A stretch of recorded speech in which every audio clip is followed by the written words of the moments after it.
Bien, buenos días. Vamos a comenzar la clase.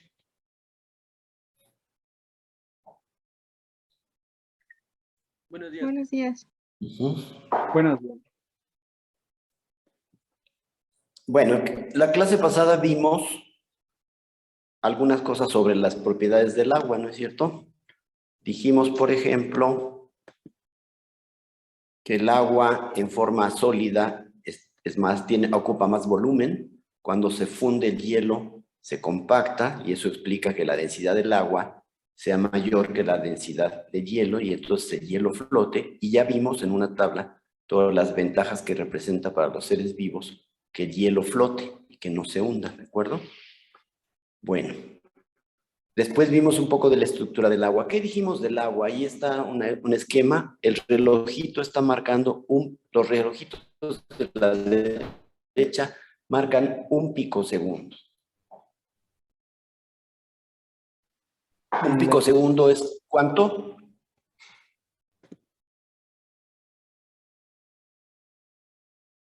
¿Cuánto es un picosegundo?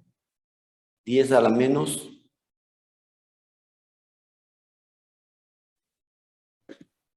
Pico, cerraron el pico.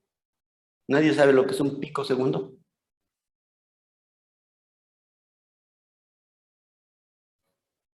¿Es a la menos 12? Sí, 10 a la menos 12 segundos. Eso es lo que dura un puente de hidrógeno. ¿Alguien recuerda cómo se explica esta figura? ¿De qué habla? Yo puedo participar.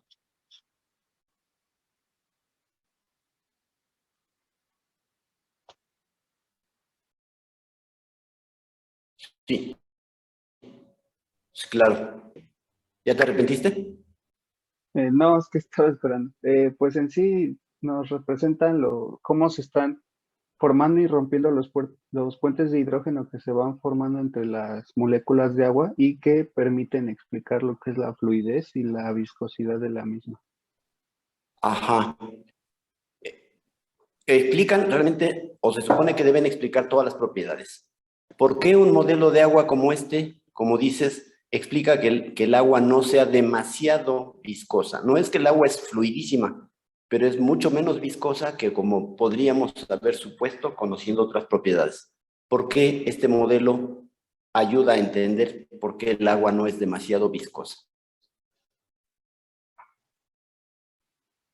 Porque se están formando demasiados puentes de hidrógeno, pero como dije al mismo tiempo, pues también se están rompiendo y entonces es algo continuo y como duran pues prácticamente casi nada de tiempo, pues por eso, Es que más o entonces el menos. agua tiene una tremenda elasticidad, ¿no? Como que está cambiando cada picosegundo hay un montón de cambios del puente de hidrógeno, porque hablamos de trillones de puentes de hidrógeno en el agua, ¿no? Entonces están cambiando. ¿Y por qué eso es congruente con la idea de que el agua sea un líquido muy asociado?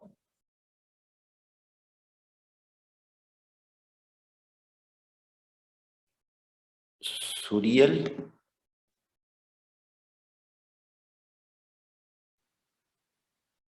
Que tenga muchas interacciones, que se agarre muy fuerte consigo mismo. ¿Es congruente o no? Pues sí. ¿Por qué?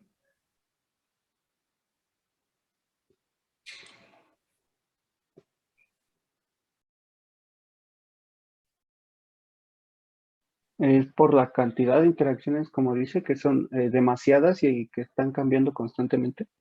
Entonces, si bien es cierto que las interacciones no son rígidas, no están siempre en el mismo lugar, eso permite que la estructura cambie. Hay siempre muchas interacciones en todo el seno del líquido, cuando menos el 75% de los puentes de hidrógeno está en el agua líquida, y eso hace que sea un líquido bastante asociado. Dijimos que esta entropía del agua, porque es una tremenda entropía, si el agua no hiciera y rompiera enlaces cada pico segundo, puentes de hidrógeno, no tendría ese grado de desorden que tiene.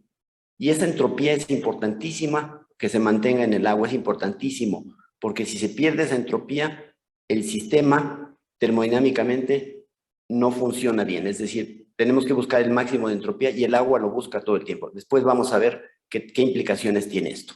Bien, luego hablamos del puente de hidrógeno y dijimos, ¿alguien se acuerda de la definición? Una definición muy clara y tajante que dimos la vez pasada, que dice que un puente de hidrógeno es... Es aquella interacción en donde un hidrógeno está unido covalentemente a un átomo electronegativo y este es Sí. atraído por otro átomo electronegativo. Ajá. Un átomo muy electronegativo, podemos agregar. ¿De acuerdo? ¿Tú eres? Torres. Ajá. Y ahí hay algunos ejemplos. ¿Qué átomos dijimos que en biología, cuáles son los átomos importantes que forman puentes de hidrógeno? Son dos. El oxígeno y el nitrógeno. Oxígeno, nitrógeno. El oxígeno y el nitrógeno. ¿De acuerdo? Bueno, entonces los puentes de hidrógeno solo se pueden dar entre un oxígeno con otro oxígeno, un oxígeno con un nitrógeno o un nitrógeno con otro nitrógeno. No hay otros puentes de hidrógeno importantes en biología. Hay puentes de hidrógeno muy débiles, a lo mejor el grupo tiol, el grupo SH forman puentes de hidrógeno, pero son mucho más débiles porque es mucho menos electronegativo el azufre que el oxígeno. Entonces, el dipolo azufre-hidrógeno es menos fuerte que el dipolo oxígeno-hidrógeno, ¿correcto? Aquí hay algunos ejemplos de puentes de hidrógeno. Por ejemplo, los que podrían ocurrir entre proteínas, estos son grupos de proteínas, un grupo ceto se puentea con un grupo amino, luego aquí un grupo amino con un ceto, un imino con un amino, un ceto con un amino, ¿de acuerdo? Son algunos ejemplos. Y aquí hay algunos datos sobre los puentes de hidrógeno, pues simplemente dónde se pueden dar entre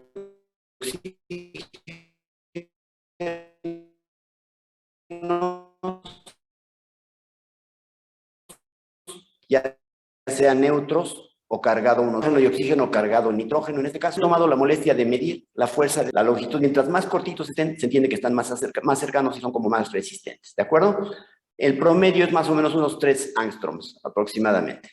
2.27 nanómetros, unos alrededor de 3 angstroms, como ven aquí. Ese es lo que puede pasar. Y entonces aquí hay un átomo, un grupo químico, un grupo carboxilo que puede formar puentes de hidrógeno.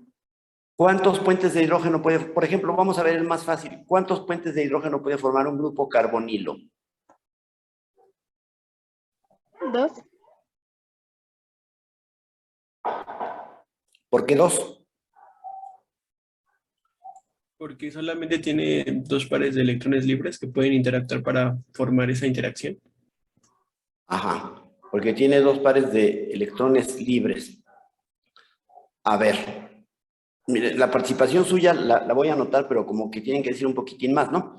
A ver, compañero, ¿qué dijo eso? Ahora, pueden formar 2 puentes de hidrógeno, tienen razón. ¿Cuántos puede formar el grupo carboxilo? A ver, le vamos a dar oportunidad a la compañera que dijo primero 2. ¿Cuántos puede formar un carboxilo? ¿Cuántos pueden? Piénsalo muy bien, porque casi siempre se equivocan la primera vez. Aquí como que las 2 flechitas los llevan a decir que 2 y es correcto. Aquí, ¿cuántos puentes de hidrógeno se puede formar con un grupo carboxilo? Compañera, que hablaste hace ratito sobre los 2. No, soy yo. No, habló una chica, antes que tú una chica dijo 2, y luego tú dijiste un detalle más. Si ella no quiere, por eso estoy hablando, diciéndole a ella, y si no, pues sigues tú. Bueno, como ella no parece reivindicar su derecho a contestar eso, compañero, ¿qué eres quién? Martínez Mendoza. Me Ajá. parece que en este ¿Cuántos? caso, sí, también Sí. son 2. Lo que pasa es que ahí, bueno, hay un donador. No, equivocado. Este forma 2, este no forma 2. ¿Otra idea? ¿Forman 3? También equivocado. ¿Otra idea? Forman 4, profesor, porque son 3 También que pueden equivocado. tener. ¿Otra idea? Son 5. 5. ¿Por qué 5? Bueno, primeramente el hidrógeno que tiene doble enlace con el carbono por sus 2 pares de electrones libres. A ver. ¿El hidrógeno que tiene qué? No, perdón, el oxígeno enlazado Ajá. con doble enlace al carbono, perdón. Sí. Debido a sus 2 pares de electrones libres va a formar 2 puentes de hidrógeno. Correcto. Este oxígeno entonces tiene 2 pares de electrones libres, puede actuar como aceptor de hidrógenos, uno de ellos y otro de ellos. Luego, El otro oxígeno también puede formar otros 2 enlaces por puente de Correcto, hidrógeno. otros 2 pares de electrones disponibles forma 2 puentes de hidrógeno. Y Y aparte, el hidrógeno puede formar un enlace por puente de hidrógeno con una molécula de oxígeno de agua. Axel, ¿y ahí cuál es tu apellido? Martínez Hernández. Martínez Hernández. Correcto, muy bien.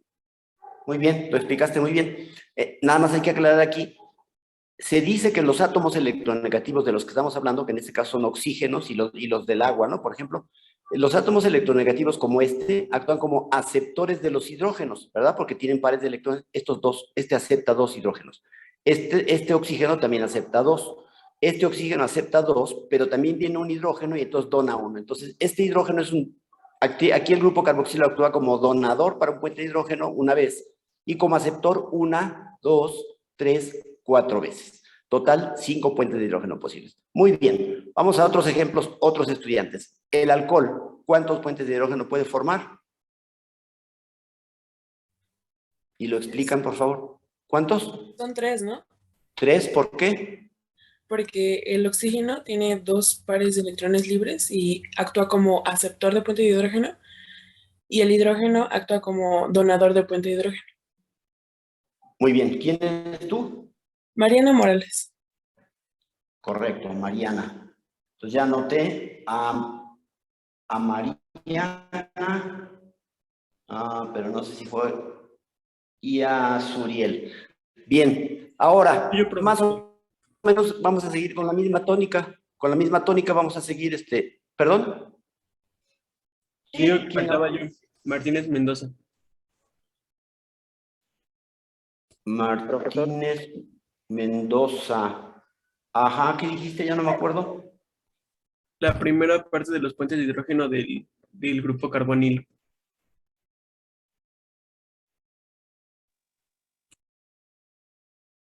Ajá. Yo también participé, profesor. Dije lo del puente, bueno, la definición de puente de hidrógeno. Soy Ah, Torres. bien, ¿tú eres quién? Torres.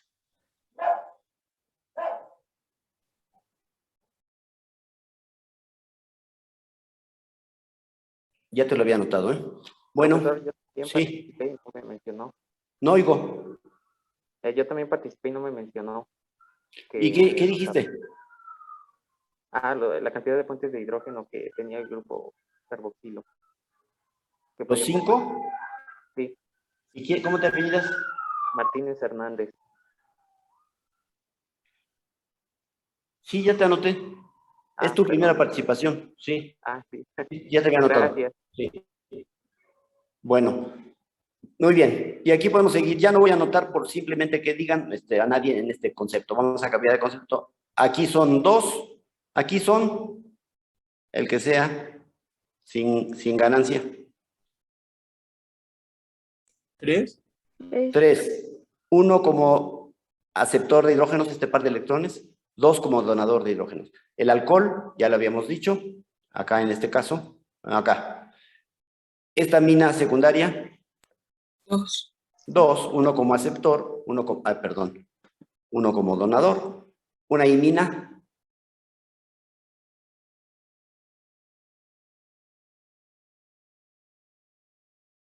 una imina, 1 nada más. 1. Un fosfato, el oxígeno de este fosfato sería como este carbonilo, ¿no? 2. Muy bien. Ahora, aquí hay algunos ejemplitos. A ver, díganme, ¿cuántos puentes de hidrógeno puede formar cada compuesto? Ya no vamos a ver solo grupos, sino compuestos completos. Por ejemplo, este alcohol ya dijimos, no tiene caso. El aldehído ya dijimos que 2. El carbonilo dijimos que 2. El SH es mal formador de puentes de hidrógeno. Débiles podría formar a lo mejor un puente de hidrógeno. 2, pero difícilmente. No vamos a considerar el azufre, solo oxígeno y nitrógeno. El carboxilo ya lo dijeron, amina ya lo dijeron. Esta amida, ¿cuántos? ¿La amida? 3. No, No. 5. 5. 2 como aceptora, 3 como aceptora, 2 aquí, 1 acá, y 2 como donador, 5. La anilina, ¿cuántos puentes de hidrógeno puede formar? 3. 3, correcto. El tolueno, 3 también. 3. muy bien. ¿Quién dijo 3? Todas las que dijeron 3 les vamos a quitar un punto. ¿Por qué? ¿Por qué vamos a hacer así de malos? ¿Por qué? ¿Por qué no forma puente de hidrógeno esto? Porque no hay ningún átomo electronegativo. Exacto, quedamos que eran los átomos muy electronegativos, no solo electronegativos, muy electronegativos. Y se reduce a 2, el oxígeno y el nitrógeno. Miren, el flúor es más electronegativo y forma excelentes puentes de hidrógeno, pero ¿a quién le importa el flúor? Realmente el flúor tiene muy poco papel biológico. Entonces lo dejamos fuera por esa razón, porque es de escasa importancia para nosotros, no porque no forme puente de hidrógeno, forma muy buenos puentes de hidrógeno. Aquí no hay ningún oxígeno, ningún nitrógeno, ningún átomo muy electronegativo para formar puentes de hidrógeno, y lo puse nada más para ver si caían, y como siempre, cayeron. Muy bien. ¿La glucosa cuántos puede formar?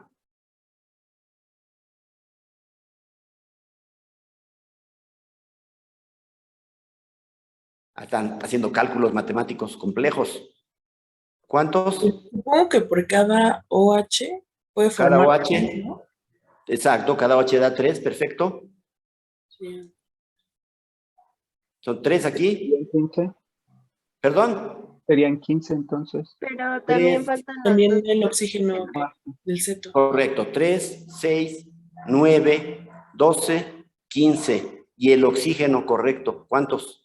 17 en total. Entonces, 17 en total. 2 del oxígeno y 3 de cada OH. ¿De acuerdo? Los enlaces carbono-hidrógeno evidentemente no participan, porque el carbono no es un par. Entonces son los OH, 17. Muy bien, entonces los azúcares son moléculas muy solubles en agua porque se puentean por todos estos grupos.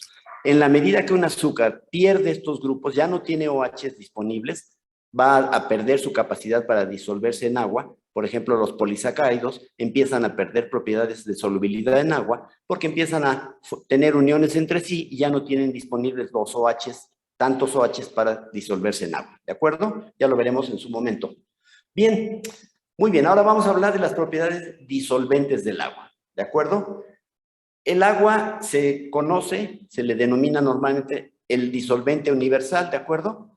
¿Por qué? Pues porque es capaz de disolver muchísimas cosas. No es exactamente que todo lo disuelva bien, porque sería un poquito absurdo. El agua, por ejemplo, no disuelve bien compuestos no polares, compuestos como el benceno, como los hidrocarburos, como los alcanos, en fin. Moléculas no polares no las disuelve fácilmente, pero algo de ellas sí disuelve y vamos a ver cómo es que esto ocurre.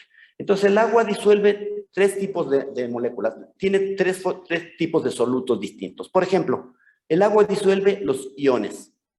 Los iones siempre están hidratados en agua. ¿Por qué? Porque el agua es un dipolo, tiene una parte positiva y una negativa.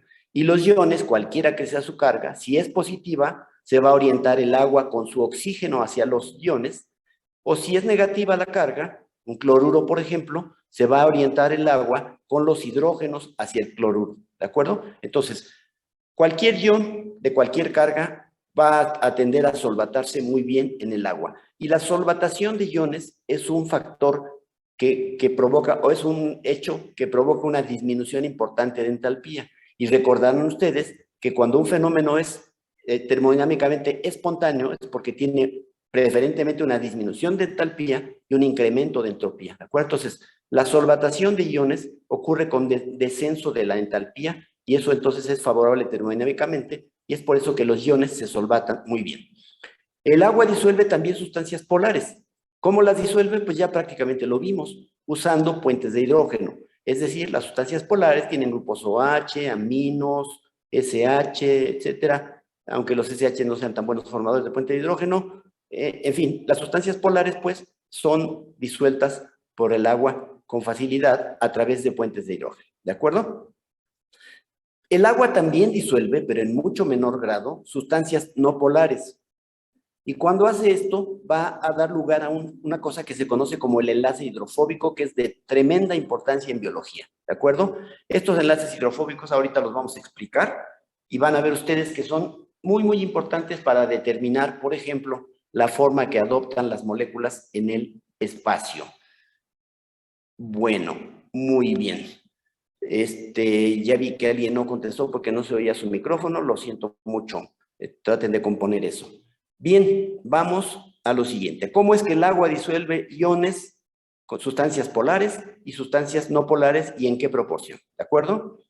Bueno, los iones, yo estoy seguro que esto lo han visto en el pasado, en cualquier momento, como si ustedes ponen un cristal de cloruro de sodio en agua, el cristal se va a disolver.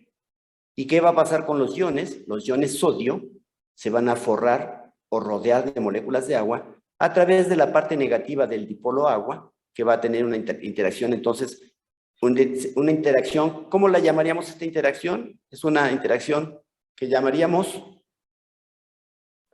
Dipolo, dipolo. No, es una interacción dipolo-ion, ¿de acuerdo? Este es un ion y este es un dipolo, ¿correcto? Una interacción ion-dipolo. Lo mismo pasa aquí, una interacción ion-dipolo. El agua, aunque se ponga aquí carga negativa y positiva, realmente no tiene esas cargas. Tiene un exceso de electrones de este lado y una relativa carencia de electrones de este otro. Es un dipolo, pero no es una molécula cargada propiamente dicho.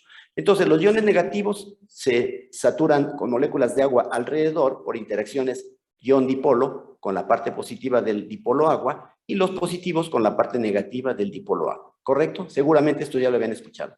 Entonces, esto ocurre ¿por qué? Porque la solvatación ocurre con un descenso importante de entalpía. Y además la solvatación del cloruro de sodio ocurre con un aumento de entropía. Imaginen un cristal de cloruro de sodio, antes de ponerlo en el agua. El cristal de cloruro de sodio es sumamente estable, es sumamente simétrico y tiene una cohesión, los cloruros y sodio tienen una cohesión tremendamente grande. Tienen tanta afinidad que para que ustedes fundan un cristal de cloruro de sodio, un cristal de cloruro de sodio se funde, no recuerdo bien si a 800 o 900 grados centígrados. O sea que la interacción entre sodio y cloro en un cristal es extraordinariamente fuerte y para romperla, para pasar del sólido del cristal al líquido, tenemos que aplicar 800 a 900 grados centígrados. Ahí habrá que ver el dato exacto, pero por ahí anda, es enorme en todo caso, ¿de acuerdo? Pero cuando lo ponemos en agua, pues ¿qué sucede? Bueno, este tremendo orden del cristal, ese tremendo orden se pierde y los iones se van a dispersar en el agua y van a quedar solvatados, ¿de acuerdo? Esa solvatación ocurre con un descenso importante de la entalpía, porque dijimos que la solvatación de iones ocurre con descenso de entalpía, pero también con aumento de entropía, porque el cristal que era muy organizado, ahora va a dispersarse dentro del agua, ¿de acuerdo? Quizás un ligero descenso de entropía también para el agua, porque el agua ahora va a estar fija a los iones sodio y va a tener un poco menos de versatilidad consigo misma. Pero el balance necesariamente es que la reacción de disolución del cloruro de sodio tiene un delta G negativo, porque de otra manera no ocurriría de manera espontánea como sabemos que ocurre. Bueno, claro que si la facilitamos agitando, pues va a ocurrir más rápido o mejor, pero no es necesario disolver el cloruro de sodio en agua agitando, se puede disolver de manera espontánea. La glucosa ya no tenemos que recordar porque se disuelve un compuesto polar como estos son cargados, estos son polares, en agua, por los puentes de hidrógeno, ¿verdad? ¿Se acuerdan? Aquí el dipolo agua se va a orientar el oxígeno hacia el hidrógeno, los hidrógenos hacia el oxígeno y así, ¿de acuerdo? Aquí no se ve muy bien cómo está orientándose en realidad, es muy vago, ¿no? Porque no se sabe con quién está interaccionando el oxígeno, pero ustedes saben que sería con el hidrógeno y que los hidrógenos reaccionarían con los oxígenos de los OH, ¿de acuerdo? Entonces, esto ya es muy, muy conocido. Vamos a ver un tercer tipo de forma en la que el agua disuelve solutos. Ya sabemos que es el solvente universal porque disuelve iones y moléculas polares, pero ¿cómo es que el agua disuelve moléculas no polares? Bueno, pues las disuelve mal, pero sí las disuelve. Vamos a ver cómo lo hace. Bueno, vamos a leer esto y luego lo vamos a explicar porque per se no se entiende, es solamente leer. Un soluto no polar, fíjense lo que va a hacer, organiza al agua. La estructura del agua se reordena para disolver al soluto no polar. Las moléculas no polares interaccionan entre sí por enlaces hidrofóbicos. El clatrato formado contiene agua muy estructurada. La formación del clatrato representa pérdida de entropía para el agua. Por lo tanto, es algo no espontáneo. Las interacciones hidrofóbicas son cuantitativamente las más importantes en biología, como interacciones débiles, ¿eh? Mucho ojo. Las interacciones covalentes, evidentemente, son muy importantes, si no, no habría moléculas biológicas. Pero las interacciones hidrofóbicas son interacciones débiles. Ahorita vamos a hablar de lo que son. Y son tremendamente importantes, cuantitativamente, probablemente más importantes, esto que se ha determinado, que los mismos puentes de hidrógeno. En realidad, todas las interacciones débiles son importantes, pero estas son extraordinariamente importantes. Vamos a ver en qué consisten las interacciones hidrofóbicas o los enlaces hidrofóbicos. Bueno, imaginen que tienen un soluto no polar. Tenemos un compuesto no polar, como podría ser, un ejemplo.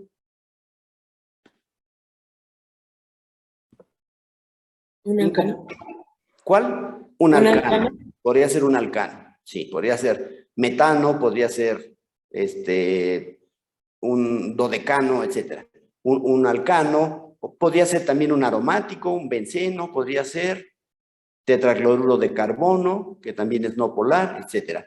Podría ser cualquier compuesto con poca afinidad por el agua, que tenga afinidad por solventes orgánicos, ¿verdad? O solventes no polares.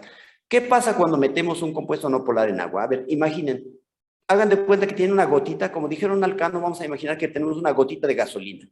Vamos a poner una, o de aceite, ¿no? Aceite típico de cocina.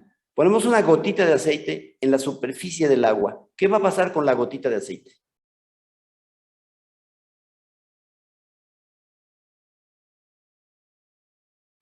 ¿Qué le pasa a la gotita de aceite que pongamos sobre el agua? No se va a como mezclar con el agua. Queda No se va a como mezclar, atrapada. va a quedarse separada, de acuerdo. ¿Qué pasa si agitamos un poquito? Puede Este, que esa burbuja se rompa más. Si agitamos esa gotita, que es muy pequeña, si es muy pequeña, muy poquito compuesto no polar, aparentemente entra en solución. Si es demasiado, vamos, es muy poquito lo que se disuelve en los compuestos no polares en agua. Si ponemos una gota grande, a lo mejor, pues agitando lo que se va a formar es una emulsión. Una emulsión es una suspensión inestable. ¿Y qué va a pasar después de un rato? Cuando agitamos aceite en agua, ¿qué va a pasar al rato? Se vuelve a separar. Se va a separar otra vez el aceite, va a quedar arriba otra vez y el agua va a estar en otra fase. Pero si ponemos un poquito de compuesto no polar, muy poquito, hagan de cuenta unos pocos microlitros, y agitamos fuerte, podríamos tener la impresión de que eso está disuelto, y en realidad sí está disuelto. Fíjense lo que pasa, aquí está el soluto no polar. ¿Qué sucede cuando un compuesto no polar está en contacto con el agua? Aquí lo tenemos. Acaba de entrar al agua, aquí ya está el agua a su alrededor. La pregunta sería, ¿el compuesto no polar tiene interacciones con el agua? ¿Sí o no? No. ¿Es la respuesta que esperaba? Está equivocada. Sí tiene interacciones con el agua. ¿Por qué? Fíjense que si les llamamos compuestos hidrofóbicos, no quiere decir que les dé la rabia, ni que odien al agua. En realidad quiere decir que tienen poca afinidad por el agua, no es que tengan una fobia. ¿Por qué estoy diciendo que sí interaccionan los compuestos no polares con el agua? ¿Es cuando forman estructuras de hidratato? Clatrato, sí, pero la pregunta es, ¿por qué estoy diciendo que el agua sí interacciona con compuestos no polares? porque la presencia del soluto no polar hace que el agua se forme como una micela alrededor de este. No, la palabra micela es equivocada, pero la pregunta, no está contestando la pregunta, estoy preguntando por qué un compuesto no polar sí interacciona con el agua. Yo afirmo que sí interacciona con el agua.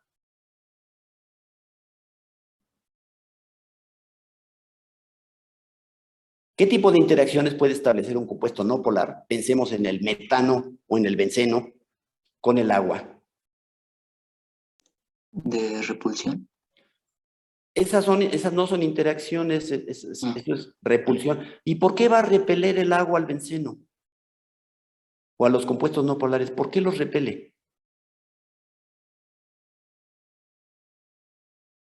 Se repelen dos cargas positivas, compañero. O dos negativas, ¿no? Pero no se repele el agua y el benceno. O el agua y el metano. O el agua y un aceite. ¿Será ¿Por porque qué? los compuestos no polares no forman dipolos y no se puede como tal acercar el agua? Los compuestos no polares no forman dipolos, eso es correcto. Bueno, no forman dipolos en lo absoluto. ¿O puede ser un dipolo inducido? Puede ser un dipolo inducido. ¿El agua podrá inducir un dipolo en un compuesto no polar? Podría ser porque pues el oxígeno, el átomo que tiene es muy electronegativo. Claro, tanto la parte negativa del dipolo agua puede acercarse a un compuesto no polar, repeler sus electrones y atraer sus protones, ¿no? Ujú. Igual los hidrógenos del agua, la parte positiva del agua, puede acercarse a un compuesto no polar, atraer los electrones y entonces polarizar a esa molécula, ¿de acuerdo? Hacer que los electrones se vayan hacia el agua. Entonces sí puede haber interacciones entre el agua y compuestos no polares. No es cierto que no puede haber interacciones, no es que son hidrofóbicas realmente, tienen interacciones. La pregunta sería, ¿esas interacciones serán fuertes o débiles? Débiles. Débiles. Débiles, son interacciones dipolo inducido, dipolo formal. El agua es el dipolo formal, el compuesto no polar, el dipolo genera dipolos inducidos, ¿no es cierto? Porque las interacciones dipolo inducido también son interacciones atractivas. Por ejemplo, piensen, ¿se acuerdan cuál es el estado físico de los alcanos? Metano, etano, propano, butano. Esos 4 hidrocarburos de 1, 2, 3 y 4 carbonos, ¿qué estado físico tienen? A temperatura ambiente aquí en México. Gaseoso. Son gases. El pentano, hexano y en adelante son, ¿de qué estado? Líquidos, creo, ¿no? Líquidos, son componentes de la gasolina. Ya cuando son demasiado grandes, hidrocarburos muy grandes, son sólidos. ¿Por qué una molécula como el hexano o el pentano forma el estado líquido? ¿Por qué se agrega como líquido? Cuando hay un líquido, ¿qué pensamos que hay entre las moléculas? ¿Están interaccionando las moléculas, sí o no? Sí. ¿Por qué? ¿Qué pasaría si no interaccionaran? Pues no formarían el compuesto. No, pero no está formando un compuesto. Estoy hablando de que las moléculas de hexano son compuestos. Y cuando interaccionan, forman un líquido. ¿Por qué digo que si forman un líquido, quiere decir que interaccionan? Es una pregunta capciosa. ¿Cuál sería la respuesta?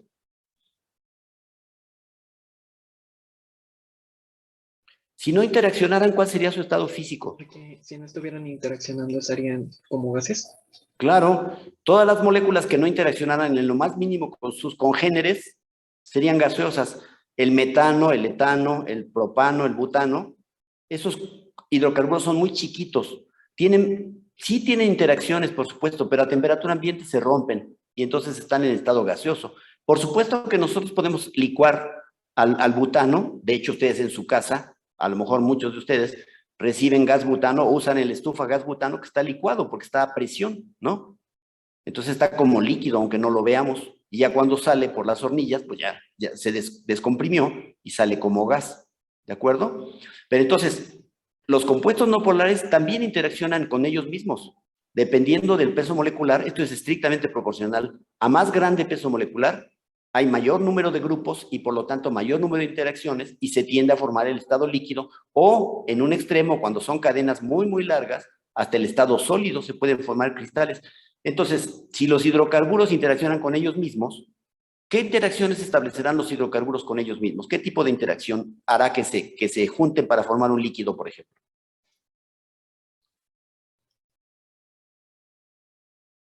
A ver, ¿quién participó hace rato? Bien. Ahora, no es nada más participar o decir una palabrita así sencillita, ¿eh? Es un poquitín más que eso. ¿Qué tipo de interacción establecen los hidrocarburos entre ellos? ¿Por qué tenemos un vaso con hexano? Un vaso con hexano líquido, por supuesto. ¿Qué interacciones unen a las moléculas? ¿Qué tipo de interacciones son? ¿Intramoleculares o intermoleculares? Intermoleculares. Intermoleculares, por supuesto, correcto. ¿Y qué tipo de interacciones serán?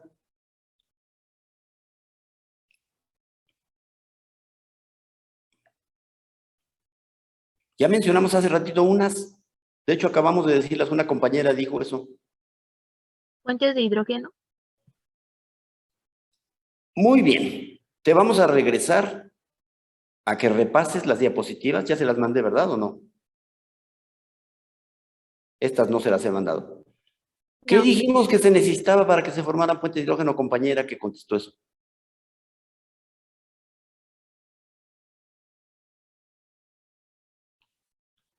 Fíjense, por favor, contesta. O sea, te equivocaste, nadie se va a morir, no se acabó el mundo.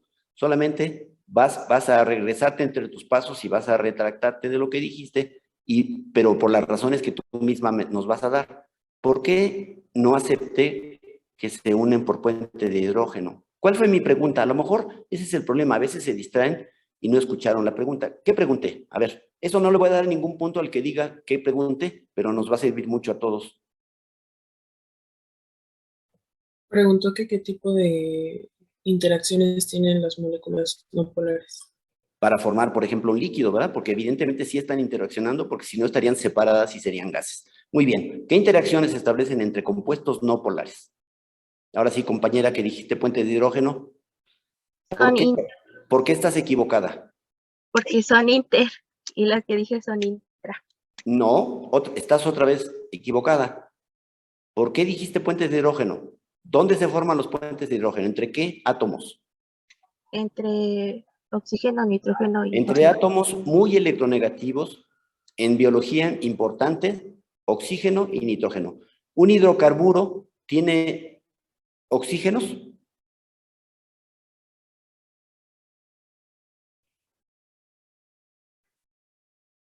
Compañera, ¿qué es un hidrocarburo? Su nombre lo dice. Compañera,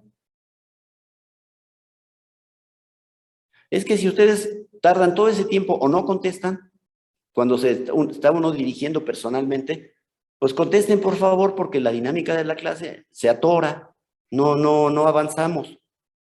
Cometiste un error, ahorita y a lo mejor el error que tú te atreviste a externar, pues muchos lo tienen en su cabecita y no lo han sacado. Entonces ahorita la idea es que no queden conceptos erróneos en ninguna de las cabezas de los alumnos de este grupo. Entonces, compañera, por favor. Tienen carbono y hidrógeno. Ajá. No tienen oxígenos ni nitrógenos, ¿verdad? Entonces no pueden formar puentes de hidrógeno. Descartado. Entonces, tú misma, ¿qué interacción sí pueden formar los hidrocarburos entre sí? Cuando forman un líquido, por ejemplo, o un sólido, los que pueden formar sólidos. ¿Interacciones de qué tipo? Cualquier persona del grupo ahora. Entonces, ¿ya quedó claro, compañera, el error? Muy bien. Espero que los demás se hayan dado cuenta si tenían esa idea también. Los hidrocarburos no tienen oxígeno ni nitrógeno, no tienen átomos muy electronegativos, por lo tanto no pueden formar puentes de hidrógeno. ¿Qué cosas sí pueden formar? ¿Qué interacción es la que mantiene el líquido, unas moléculas de hexano o de benceno o de aceite o de naftaleno, qué sé yo? Bueno, el naftaleno es sólido. ¿Qué interacciones? ¿Serían fuerzas de London? Sí, fuerzas de Van der Waals, ¿no? Interacciones, ¿qué cosa con qué cosa?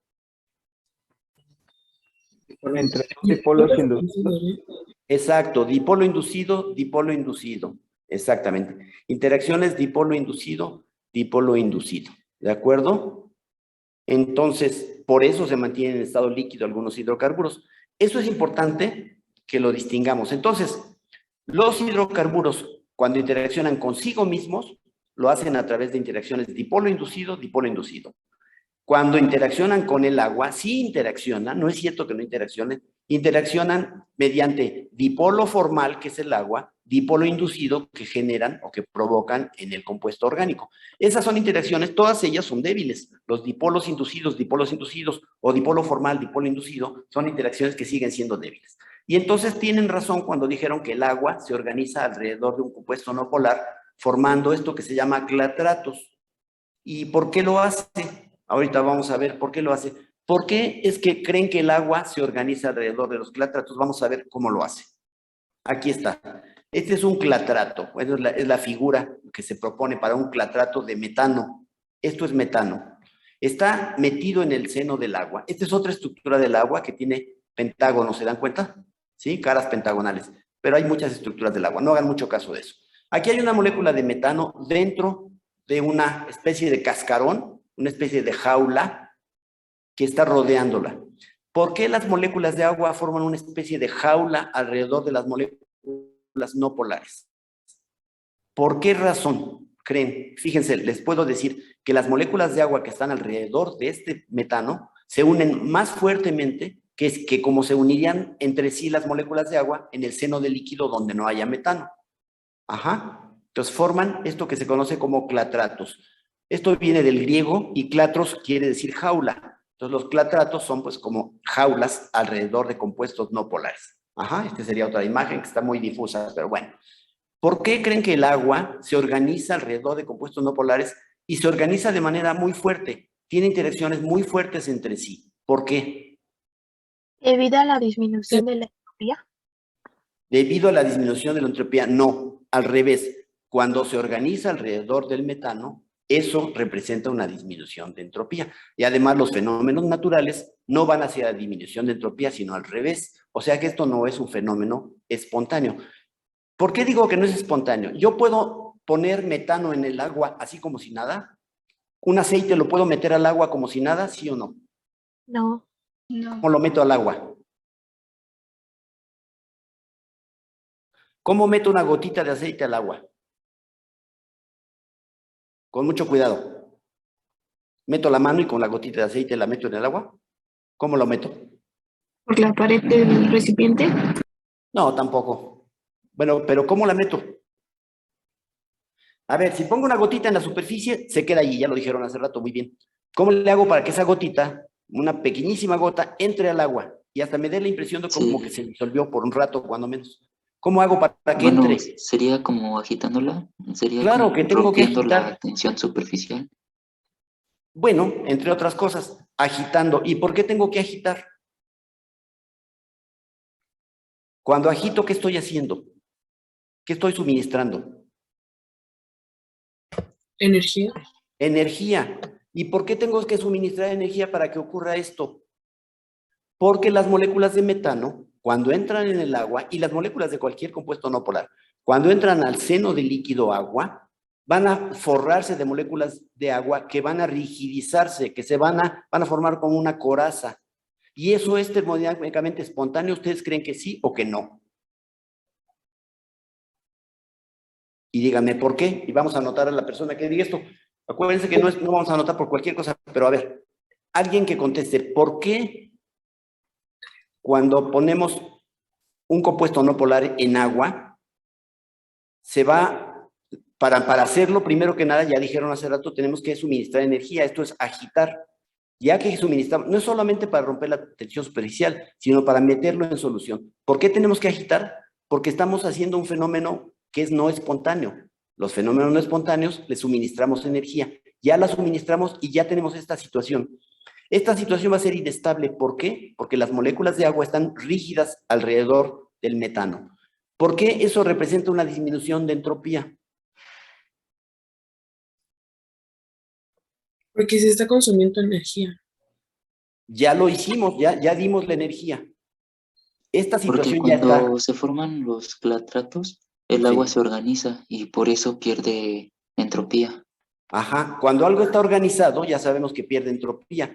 ¿Y cuál es el problema de estas moléculas de agua? ¿Qué es lo que estas moléculas de agua tienen que no les gusta respecto a, por ejemplo, el resto de las moléculas de agua en un vaso? Hagamos de cuenta que nada más hay este metano en el vaso. El resto de las moléculas de agua están muy contentas y estas están aquí sacrificadas alrededor del metano. ¿Cuál es la diferencia entre estas moléculas de agua y las que están en el seno del líquido, lejos del metano?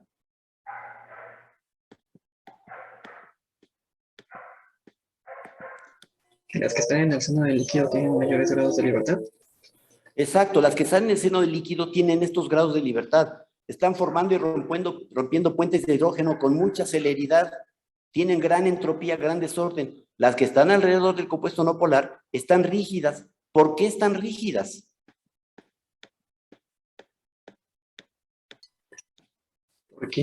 ¿Por qué están rígidas? Porque es necesaria menos energía para establecer las interacciones entre las moléculas de agua y formar el clatrato que para interaccionar directamente. No. ¿Cómo que hay que...? A ver, ¿por qué? ¿Porque hay que dar menos energía? ¿O qué? No, o sea, bueno, que de cierto modo es un poquito más sencillo o menos, bueno, es un poquito más sencillo para la molécula de agua quedarse formando el clatrato entre ellas que interaccionar directamente con la molécula de metano? Pues están interaccionando, compañero, con el metano, porque hace rato les dije que el agua no le tiene miedo al metano, ni el metano le tiene miedo al agua. Y están interaccionando. Están interaccionando, pero débilmente. Débilmente porque son interacciones dipolo formal, que es agua, dipolo inducido, que es lo que la molécula orgánica va a generarse o que le va a provocar el agua. Pero vamos a recordar qué pasa con las moléculas de agua en la superficie del agua.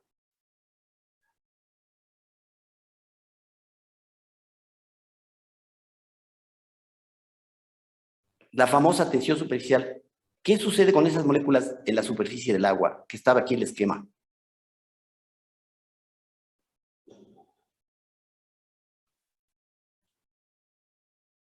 Me estoy regresando a la tensión superficial porque tiene mucho que ver con lo que estamos viendo ahorita. ¿Por qué en la superficie del agua hay una tensión superficial? Ya habíamos dicho esto, por favor, alguien acuérdese.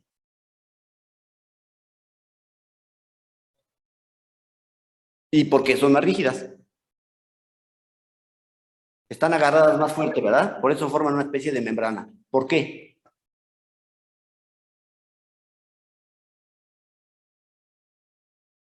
Porque no tienen moléculas con quien interaccionar en la superficie. Esto es aire. Entonces tienen como fuerzas residuales. Las moléculas que están en medio interaccionan en todos sentidos radialmente. Esta molécula interacciona hacia todos lados. Esta puede interaccionar nada más hacia abajo y hacia los lados, pero no hacia arriba. Entonces, como que esas fuerzas residuales se reflejan en una unión más fuerte de las moléculas de la superficie nada más. Estas se unen igual que estas de acá, pero las de arriba se unen mejor porque tienen fuerzas residuales y esas fuerzas residuales se reflejan como una fuerza. Aquí se ve como una especie de membrana donde este insecto, por ejemplo, puede flotar. ¿Qué tiene que ver eso con esto que estamos viendo ahorita del enlace o de las moléculas hidrofóbicas en agua? ¿Qué tiene que ver con Pues esto? alrededor de la, creo que era molécula de metano.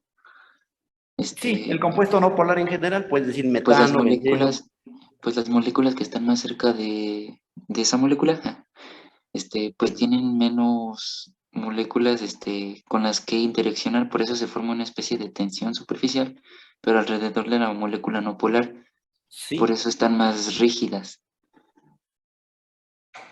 ajá. ¿Tú eres quién? Álvarez Quintos. Sí. Fíjense, la molécula la orgánica interacciona con el agua, dijimos que sí, pero muy pobremente. Hagan de cuenta que fuera agua en contacto con el aire. El agua no interacciona con el aire porque hay muy pocas moléculas en el aire. Pero en este caso interacciona mal con el compuesto orgánico porque son interacciones dipolo inducido, dipolo formal, que son muy débiles. Son mucho mejores las interacciones que el agua tiene consigo misma. Entonces, como estas moléculas de agua que están alrededor del compuesto no polar, parte de ellas, están en contacto de forma muy débil con esto, hagan de cuenta que están interaccionando con el aire, interaccionan mal, y por lo tanto se agarran más fuerte, y eso va a provocar que se forme una especie de coraza, esa coraza que llamamos clatrato. Termodinámicamente eso no es espontáneo, tan no es espontáneo que nosotros tuvimos que agitar para que el compuesto orgánico entrara a la solución, entre comillas. Y allí está, el compuesto orgánico ahí va a quedarse un rato, pero no está exactamente muy a gusto. Aplicamos energía para que se formara ese clatrato, pero eso no significa que, espérenme tantito que se me acabó la energía aquí, yo no sé si... ¿Ya está cargando? No, todavía no. Bueno. Estoy en un salón de clases. Vamos a ver si se conecta. Ahí va a estar mejor. Bueno, entonces, compañeros, fíjense, parece que estamos aquí perdiendo el tiempo. Estoy diciendo un benceno en el agua y todo eso. Ay, qué importancia biológica tiene. Pues tiene muchísima importancia biológica que enseguida vamos a ver, ¿de acuerdo? Entonces, quedó claro por qué se forman clatratos. Primero se formó porque yo apliqué energía para que este compuesto no polar se metiera al seno del líquido. Y en el seno del líquido, con esa energía se pudo formar esta molécula que es inestable. Tan es inestable que tuve que dar energía, es un fenómeno no espontáneo. Y este fenómeno no espontáneo no va a durar toda la vida. Ese clatrato no es una situación termodinámicamente favorable. A las moléculas de agua les encantaría, las que están junto al metano, les encantaría volver a recuperar su libertad y andar formando sus puentes de hidrógeno a cada rato. Las moléculas de agua alrededor de este metano no forman puentes de hidrógeno cada picosegundo, lo forman con menos frecuencia, están más rígidas, digamos, ¿sí? Están un poco parecidas al hielo, en cierta forma, ¿de acuerdo? Pero ¿qué pasa entonces cuando tenemos un compuesto no polar en agua? Vamos a ver su implicación biológica. Vean aquí, por ejemplo. Tengo aquí el compuesto no polar, imagínense el que quieran, un hidrocarburo, un aromático, una parafina, es un aceite, lo que ustedes quieran. Y está forrada de moléculas de agua. ¿Formando qué cosa? Un clatrato, ¿de acuerdo? Aquí hay otra molécula no polar formando o estructurando al agua para formar un clatrato. Estas moléculas de agua alrededor del compuesto no polar no están a gusto, se los hemos preguntado y nos han dicho que no están a gusto. Y no están a gusto porque perdieron su entropía, su libertad en buena medida. Están rígidas alrededor de ese compuesto. Entonces, termodinámicamente, esto se formó, pero no es muy estable. Y esto tampoco. Entonces, como el agua tiene una dinámica tremenda, se va rompiendo y formando puentes de hidrógeno. Imagínense estos clatratos que están en el seno del agua, y aquí hay muchísimas moléculas de agua por todos lados alrededor. Están metidos en un vaso de agua, digamos.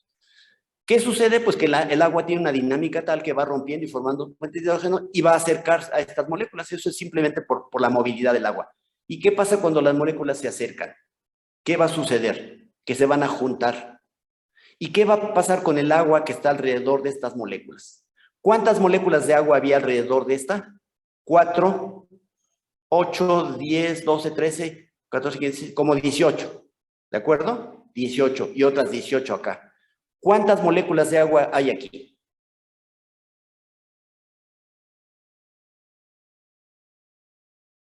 Como 25, algo así, más o menos, ¿de acuerdo? Entonces, 18 había aquí formando un clatrato y 18 acá son 36. ¿Cuántas hay alrededor de estas dos moléculas ahora que se juntaron, que coalescieron las moléculas no polares? ¿Cuántas hay? Quedamos que como 25. Entonces, muchas moléculas... ¿Perdón? ¿Quién las contó? Aquí está.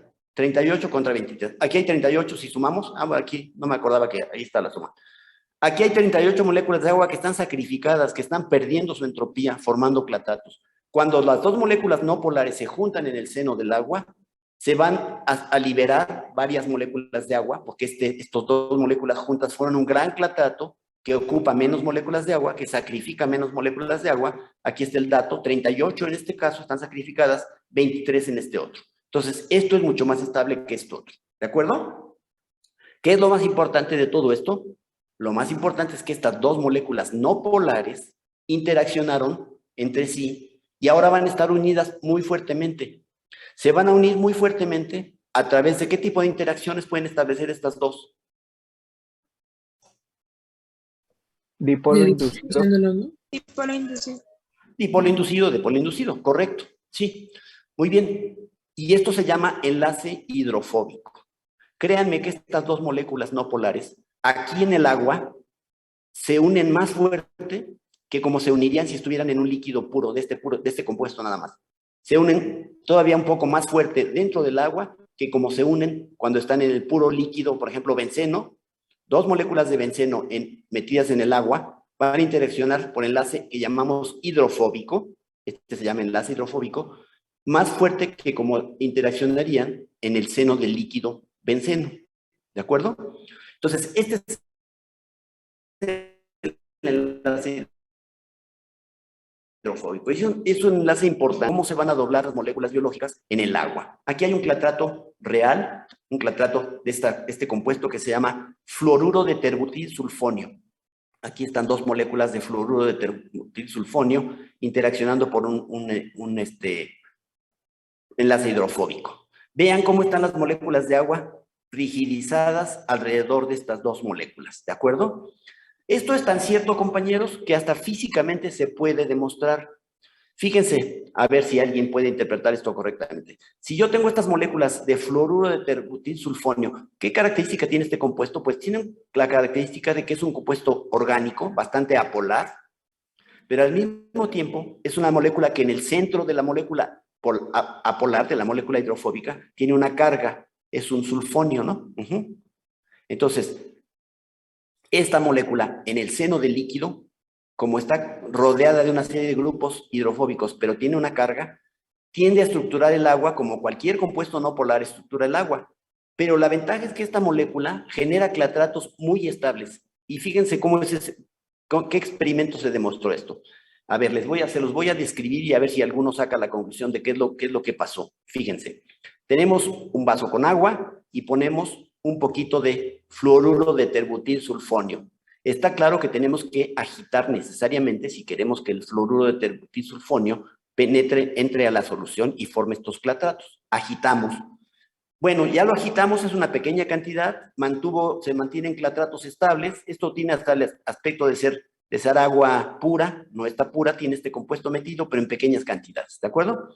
Ahora voy a tomar esa suspensión porque digamos que de alguna, bueno, no es una suspensión. Esta solución es una solución, en cierta forma está disuelto el compuesto, aunque sea en pequeña escala, y la voy a empezar a enfriar, compañeros.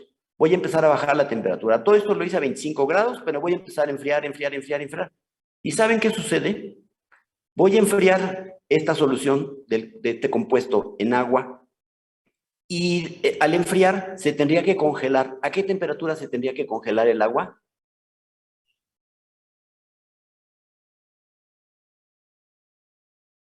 ¿A qué temperatura se congela el agua? ¿Perdón? 0 grados Celsius. A 0 grados centígrados. Se congela el agua a 0 grados centígrados. Bueno, pues cuando formo estos clatratos de este compuesto, empiezo a enfriar el agua y antes de llegar a los 0 grados, a 3 o 4 grados centígrados, ya se cristalizó, ya se formó hielo. ¿Qué creen que pasó?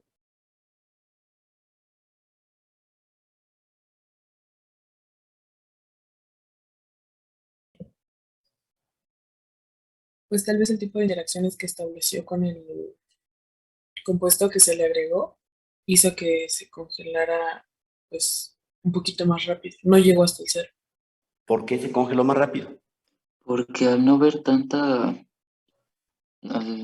entropía, como ya hay más organización, necesita de menos temperatura, o bueno, no llegar a una temperatura tan baja para formar los cristales. Sí, otra forma de decirlo. ¿Qué hizo este clatrato? Porque es por la presencia de este compuesto. Si ustedes no lo ponen, este compuesto en el agua, pues se congela a 0 grados, es lo normal. Pero si dispersan este compuesto en el agua, si lo disuelven una pequeña cantidad y empiezan a enfriar, pueden encontrar congelación, solidificación del agua arriba de los 0 grados centígrados. ¿Qué está haciendo este clatrato? Lo han dicho más o menos bien los dos, pero un poco más.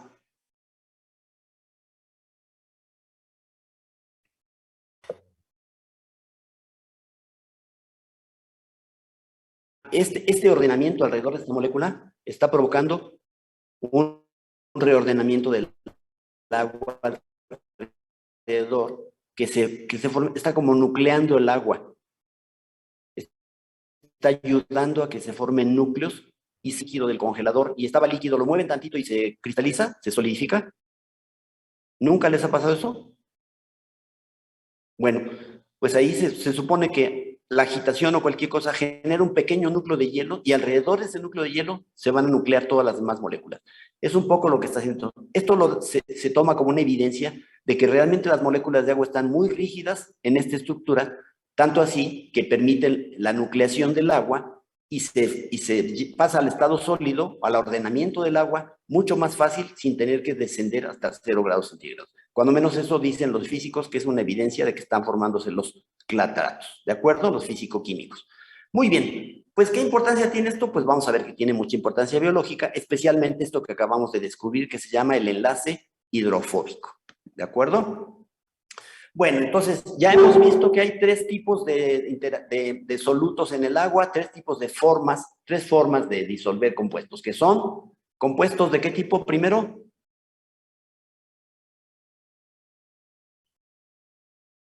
Iónicos. El agua disuelve iones, el agua disuelve compuestos polares, y ya vimos hace un momento cómo el agua disuelve, aunque sea en pequeña escala, compuestos no polares, y que esto tiene una gran importancia porque el enlace hidrofóbico, lo vamos a ver más adelante, es clave en biología, ¿de acuerdo? Hay otro tipo de sustancias que no son ni iónicas necesariamente, ni polares solamente, ni apolares como el caso de las que estamos viendo ahorita, sino que son sustancias que tienen ambos caracteres. Son tanto polares como no polares y se llaman sustancias anfipáticas o anfifílicas, es lo mismo. Anfipáticas, simpatía por ambos, o anfifílicas, filia o afinidad por ambos, ¿de acuerdo? Muy bien, ¿se acuerdan lo que quiere decir el prefijo anfi, verdad? ¿Qué quiere decir el prefijo anfi? Ambos. ¿Saben lo que es un anfiteatro? ¿No saben lo que es un anfiteatro? No. ¿Alguien sabe lo que es un anfiteatro?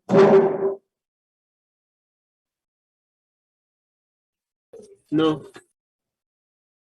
Bueno. Los teatros comenzaron, ¿se acuerdan en qué país? Lo que se sepa, ¿o en qué lugar del mundo? La palabra teatro, ¿de qué idioma viene?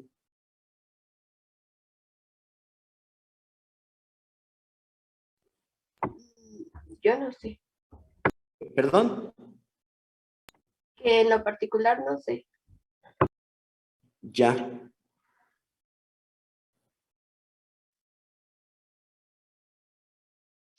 Nadie sabe. De los ¿Perdón? griegos, ¿no? De los griegos. El teatro, la palabra teatro viene del griego.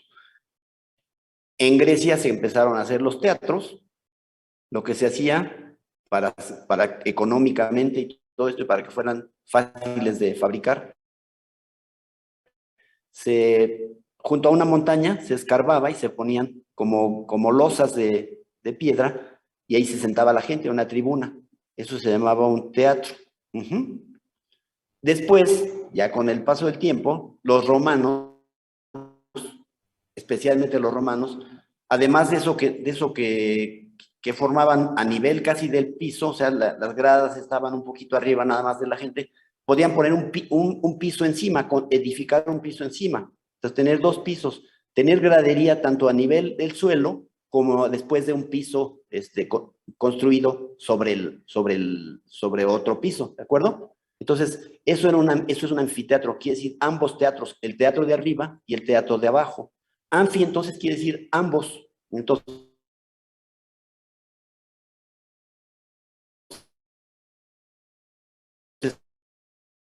sustancias anfipáticas son ambos tipos. Entonces, las moléculas anfipáticas o anfifílicas, cualquiera puede usar de los términos, son moléculas que contienen grupos polares y no polares al mismo tiempo. Son atraídas por ambientes polares, entonces,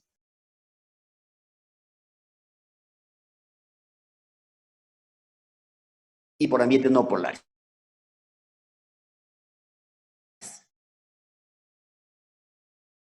Los ácidos grasos y los detergentes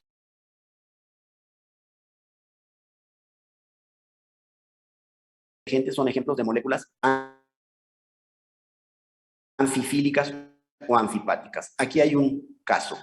Dodecil sulfato, perdón, esto es un ácido carboxílico. Esto es, ni siquiera traje el SDC, ¿no? Bueno, carbonada muy polarizada a un ion sodio. Esto es lo que se conoce como, ¿qué cosa? Palmitato de sodio, porque este es ácido palmítico, es un ácido graso unido a sodio. Es lo que se conoce de manera trivial como qué tipo de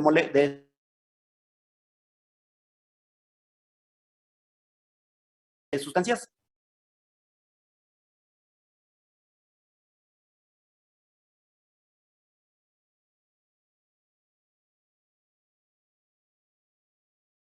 Es un jabón.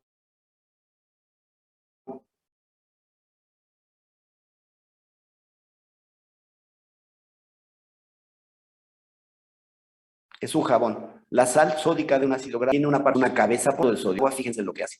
Del agua se acomoda así.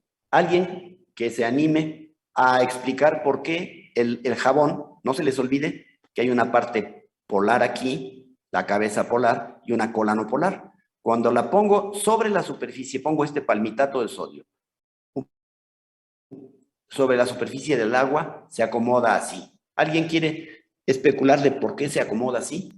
¿Y cómo está acomodada? Primero, platíquenos qué es lo que se ve en la figura y luego cómo se explica que Pues haya la parte ocurrido eso. polar son los puntitos rojos, azules que se ven. No, Sí. nada más son rojos. Y la no polar es la gris. Entonces, como el agua también es polar, puede haber una interacción por la carga que tiene con el sodio. Y De la acuerdo, entonces sería una interacción de esas que llamamos ion dipolo, ¿verdad? El grupo carboxilo, el ion sodio, van a hidratarse perfectamente bien, como y si la fueran no cualquier sal. polar Muy se bien, queda luego, hacia afuera porque es hidrofóbica. ajá. ¿Y por qué Y se como queda es hacia no afuera? polar, no puede haber interacción. Ajá. ¿Y por qué se queda entonces hacia afuera? Nada más porque lo polar interacciona consigo mismo. ¿Qué pasaría si una de esas moléculas metiera la cadenita al agua? No se va a hidratar.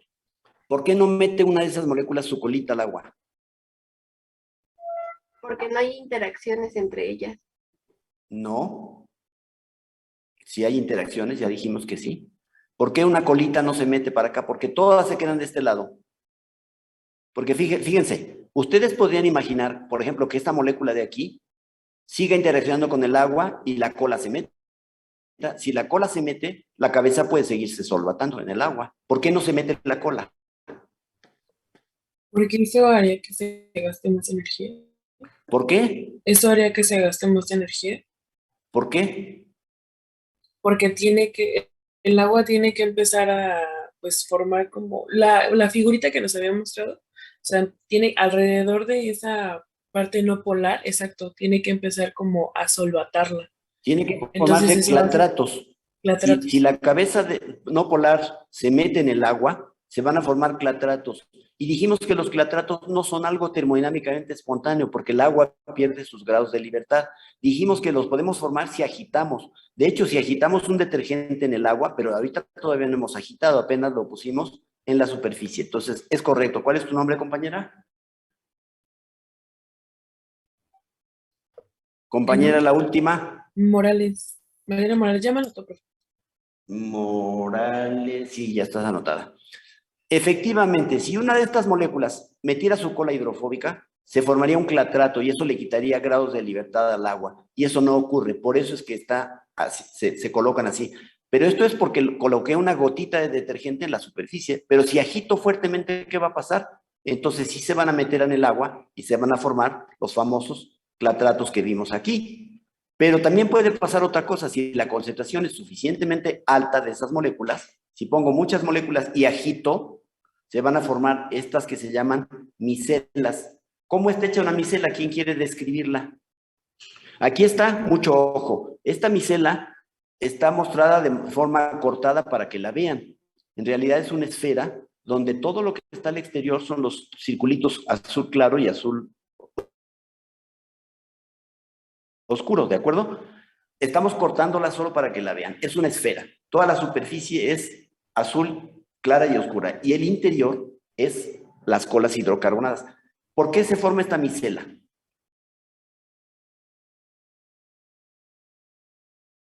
Eso estoy seguro que ya lo han visto en algún punto, en la microbiología o en algún otro curso. A ver, acuérdense, ¿por qué se forma una micela?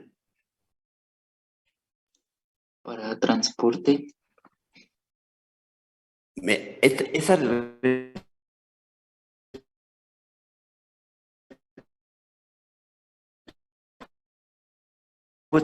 que me diste me gusta, porque dan ustedes pensar la vida. No, estamos hablando de cosas termodinámicas. ¿Por qué se forma una micela? ¿Qué Bueno, según, características tiene una micela? la forma, ¿Por qué cuando agito esta molécula en agua y hay suficiente concentración de ella, se van a formar micelas? ¿Por qué? Ahora sí, síguele, compañero. según yo, el círculo o la esfera es como que la figura que necesita menos energía para formarse. Sí, pero eso no es explicando Sí. lo que queremos saber. No.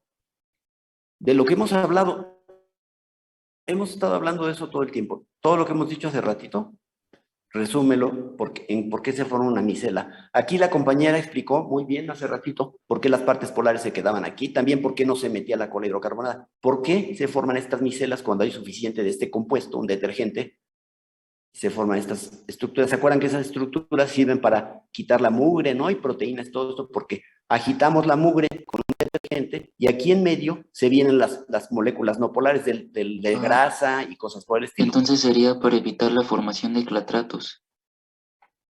¿Estas estructuras evitan la formación de clatratos? Pues sí, porque al estar todas las colas hidrofóbicas juntas, no están interaccionando con el Claro, agua y así el agua tiene más grados de claro, libertad. exactamente. Estas colas aquí adentro tienen todos sus grados de libertad. Ellas se pueden mover, están aceite con aceite, digamos, ¿no? Son afines y tienen toda la libertad. Y las moléculas de agua no están rodeando a estas, están totalmente alejadas del agua. Lo que está en contacto con el agua son las partes polares que ya sabemos que se solvatan muy bien, se hidratan, forman interacciones ion-dipolo con el agua muy estables porque representan un descenso de entalpía. Y al mismo tiempo, la entropía es bastante alta porque estas cadenas se mueven libremente, porque están miscibles entre sí, y porque no hay ninguna cadena que esté sacrificando a moléculas del agua, formando clatratos hacia el exterior. Por eso se forman las micelas, que son estas esferas. ¿Tu nombre, compañero? Álvarez Quintos, creo que ya me había anotado. Álvarez. Sí, ya. Bueno, muy bien. Fíjense que algunos lípidos pueden formar estas micelas. Hay algunos que no lo pueden hacer porque estos lípidos son los que llamamos lípidos cónicos. Pueden encajar en una micela muy bien. Voy a pasarme a la siguiente diapositiva, luego regresamos a este. Y vean, los lípidos cónicos, como un detergente, se empacan muy bien y forman las micelas. Ya quedamos que en estas micelas, el interior de la micela es hidrofóbico, no está en contacto con el agua, hay muchos grados de libertad. El exterior es hidrofílico, se solvata muy bien, más o menos se vería así la micela, pero hay algunos lípidos que no pueden formar micelas, no encajan geométricamente bien en una esfera, y entonces esos lípidos, sobre todo los fosfolípidos, los que tienen dos cadenas hidrocarbonadas, tienen una forma cilíndrica, más que cónica. Estos son cónicos. Los cilíndricos se encajan bien entre sí y forman lo que se conoce como bicapas. No pueden formar micelas, forman bicapas. ¿Y por qué se forma una bicapa? Alguien explique termodinámicamente, como hemos venido diciendo, otra persona que no haya participado, ¿por qué se forma una bicapa en el agua? Aquí hay agua, acá hay agua. Entonces, con este tipo de lípidos que son cilíndricos, se forman bicapas. ¿Por qué?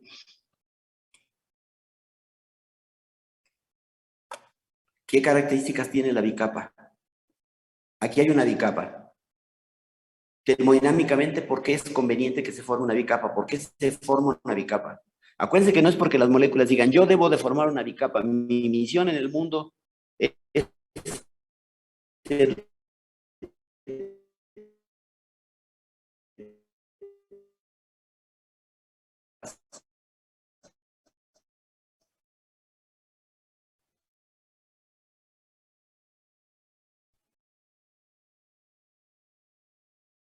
son los mismos argumentos que hemos venido usando. No le hayamos anotado, pues para que la anotemos. Torres, a Marina, no, Marina Pérez fue la vez pasada, creo.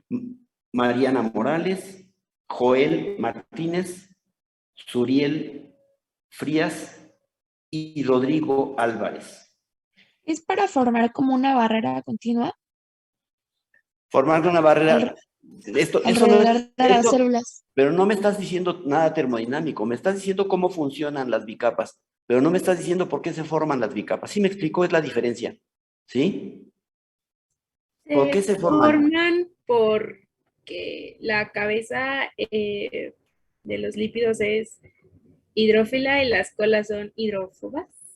Ajá, entonces la cabeza hidrofílica se acomoda para estar solvatada Ajá, en este lado. Y acá, lo mismo, ¿verdad? sí. ¿Cuál es la ganancia de esta estructura? ¿Qué pasa con las colas?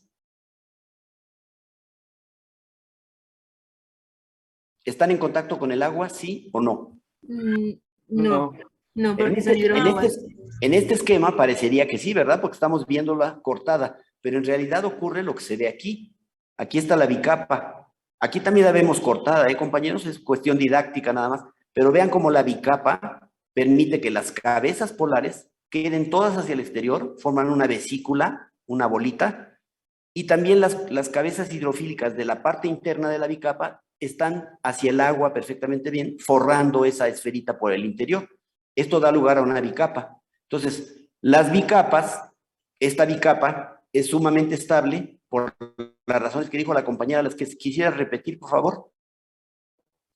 Ah, que la cabeza del lípido es hidrófila y las colas son hidrófobas. La cadena bueno, las cabezas de Las los cabezas. lípidos son hidrófilas, se solvatan muy bien, tanto hacia afuera como hacia adentro. Eso es la característica de esta bicapa, es muy bueno. Y las colas hidrofóbicas no van a estructurar el agua, ¿verdad? Porque no están en contacto con el agua, están en contacto entre sí, están miscibles entre sí, se están moviendo, tienen sus grados de libertad perfectamente bien. Y las cabezas perfectamente solvatadas. ¿Cuál es tu nombre, compañera? Gutiérrez Flores. Gutiérrez Flores. ¿Correcto? Ahora, ya vimos que esta bicapa plana que tenemos aquí, pues no puede existir. No es lógica, ¿verdad? Se debe olvidar. Toda bicapa, inmediatamente que se forma, se va a circularizar. ¿Y por qué se circulariza? ¿Por qué no se queda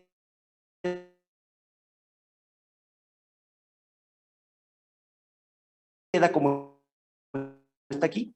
¿Sí? ¿O por qué no puede estar como se ve aquí? Porque no puede interaccionar con bueno, las cabezas no pueden interaccionar con el agua. Perdón, las colas, profesor.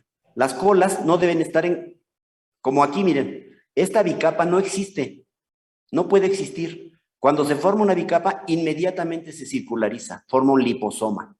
¿Por qué? Porque no pueden estar en contacto esas colas hidrocarbonadas con el agua, porque formarían clatratos, le quitarían al agua su entropía. Entonces, ¿esto cómo se resuelve? Pues sellando todo esto, evitando cualquier contacto de las colas hidrofóbicas con el agua. ¿Y cómo se hace? Pues formando una vesícula o liposoma. ¿Estamos de acuerdo? Tanto los liposomas que se forman con lípidos cilíndricos, como las micelas que se forman con lípidos cónicos, van a tener las colas hidrocarbonadas lejos del agua. Aquí formando un núcleo hidrofóbico y aquí formando una parte hidrofóbica en medio de la bicapa que no está en contacto con el agua en lo absoluto, y lo que está en contacto es tanto al interior los grupos polares como en el exterior también los grupos polares, ¿de acuerdo?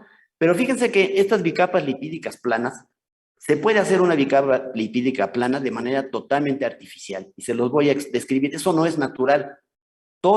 Si quieren una especie de dogma, se pueden ir a su casa. Bueno, si les gusta ir a la iglesia, va a ser muy fácil para ustedes asimilar esto, si les gustan los dogmas, pero este dogma tiene algunas bases científicas.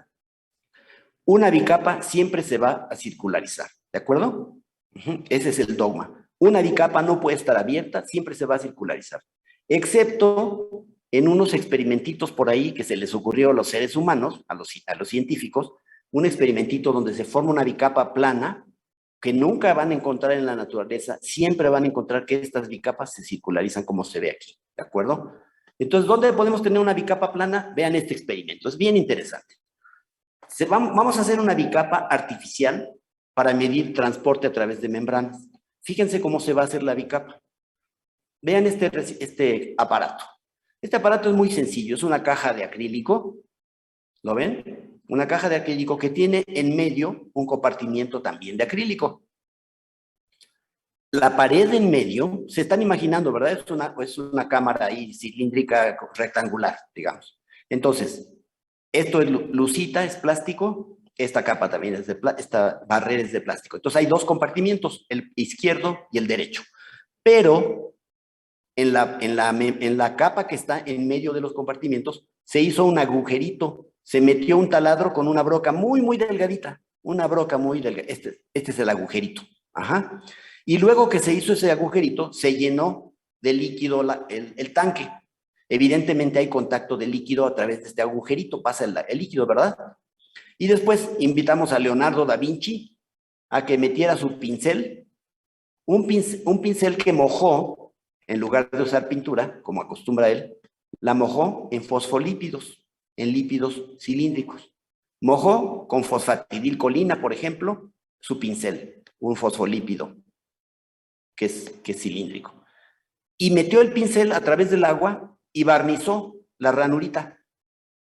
¿Y qué pasó en la ranurita? Fíjense lo que pasó. Alguien explique qué pasó en esa ranura.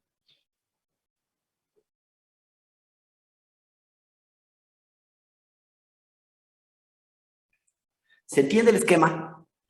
Es la primera pregunta.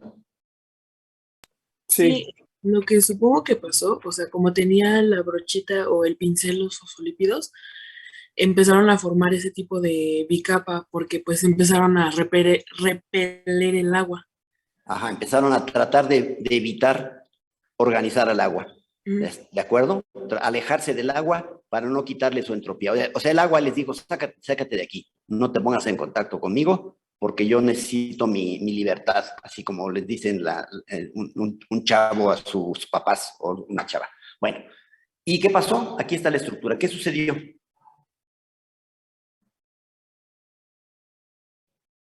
¿Qué características tiene esta bicapa?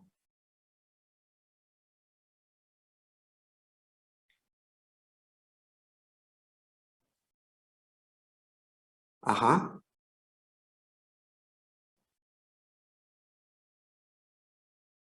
Ajá. De esta manera, las colas hidrocarbonadas no están en contacto con el agua, no forman clatratos, las cabezas polares se solvatan muy bien, lo cual es muy cómodo termodinámicamente hablando, un descenso de entalpía. Estas colas tienen sus grados de libertad, se pueden mover allá adentro sin problema y nunca van a estructurar el agua porque están lejos. Esta es la única forma de bicapa plana que podemos imaginar. En la naturaleza no hay ninguna, todas forman esferas para esconder totalmente estas colas hidrocarbonadas. Aquí no formaron esfera, ¿por qué? Pues porque este agujerito está en el plástico, ¿no? Entonces, estas colas están en contacto con el resto del plástico. Imagínense el agujerito. Todo el mundo puede imaginar eso, ¿verdad? Si no pueden imaginar eso, pues entonces son poco imaginativos. Entonces, estas colas se pueden ver aquí, son planas, porque están en contacto con la lucita, con el plástico, con las paredes del agujerito. Y lo que está en contacto con el agua es simplemente lo hidrofílico. No hay nada de colas hidrofóbicas en contacto con el agua. ¿Por qué sirve esto para medir transporte? Ah, pues es fantástico, porque imaginen, ya puse agua y di una barnizadita aquí con los fosfolípidos y ya formé esta bicapa artificial, por supuesto, plana. Ahora, ¿qué voy a hacer? Pues voy a meter dos electrodos, un electrodo positivo y uno negativo, y aquí voy a meter, ¿qué les gusta? Cloruro de sodio en este compartimiento. Y luego voy a aplicar el campo eléctrico. ¿Qué va a pasar con los iones? Este es el electrodo negativo. ¿Qué se va a venir para acá? Los iones. Cloruro de sodio de este lado. Aquí agua. Electrodo negativo, electrodo positivo. ¿Qué se va a venir? Los iones. Sodio, los iones positivos. ¿Y por dónde tienen que pasar a fuerza? por la bicapa. Por la bicapa. ¿Cuánto tiempo a cierto voltaje, cuánto tiempo tardan en pasar, cuánto tiempo tardan en pasar los iones sodio a través de esto? Nos va a decir cómo es la permeabilidad de la membrana hacia los iones sodio. ¿De acuerdo? También podríamos poner en este compartimiento sacarosa o glucosa, un azúcar, y aquí agua, bueno, pura agua y aquí metemos glucosa. No vamos a aplicar corriente eléctrica porque la sacarosa no tiene carga. Simplemente vamos a dejar que pase el tiempo. ¿Y qué esperamos que ocurra? Que después de cierto tiempo algo de azúcar pase para acá, ¿no es cierto? Si dejamos, por ejemplo, 1 hora a temperatura ambiente, pues la pregunta sería ¿cuánto azúcar ha pasado del compartimiento A al B a través de la bicapa? Entonces, mientras más concentración, más pase del soluto hacia acá, quiere decir que la bicapa es más permeable. Y las bicapas son muy permeables a moléculas no polares. Por ejemplo, metano, propano, etcétera, etcétera. Las bicapas son permeables a sustancias no polares. Como que atravesar la parte polar esta no les cuesta trabajo. De aquí luego ya nadan como peces en el agua, las moléculas no polares, y luego pasan al otro lugar. En cambio, las moléculas polares como la glucosa, como el alcohol, etcétera, bueno, el metanol, que es bastante polar, la glucosa o el metanol les va a costar más trabajo pasar por esta bicapa. Entonces, mientras más cargadas estén las moléculas, más trabajo les va a pasar. Les va a costar pasar. Mientras más apolares, mientras más hidrofóbicas, van a atravesar mejor estas membranas. Si son polares, les cuesta más trabajo, pero si son iónicas, la cosa es peor. ¿Por qué a un ion le cuesta trabajo atravesar la membrana? ¿Quién quiere imaginar por qué a un ion le cuesta trabajo atravesar esta membrana?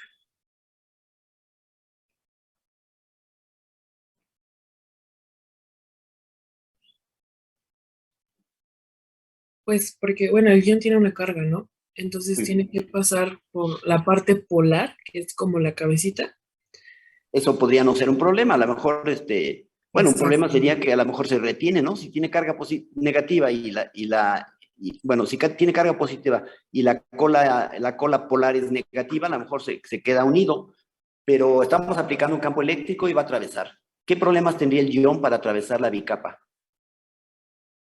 Tal vez en la parte del medio. La parte del medio sería un problema, entre otras cosas, porque ¿cómo están los iones en el agua? Solvatados. Es decir, que los iones están forrados de Interaccionando con el moléculas de agua. agua, ¿no?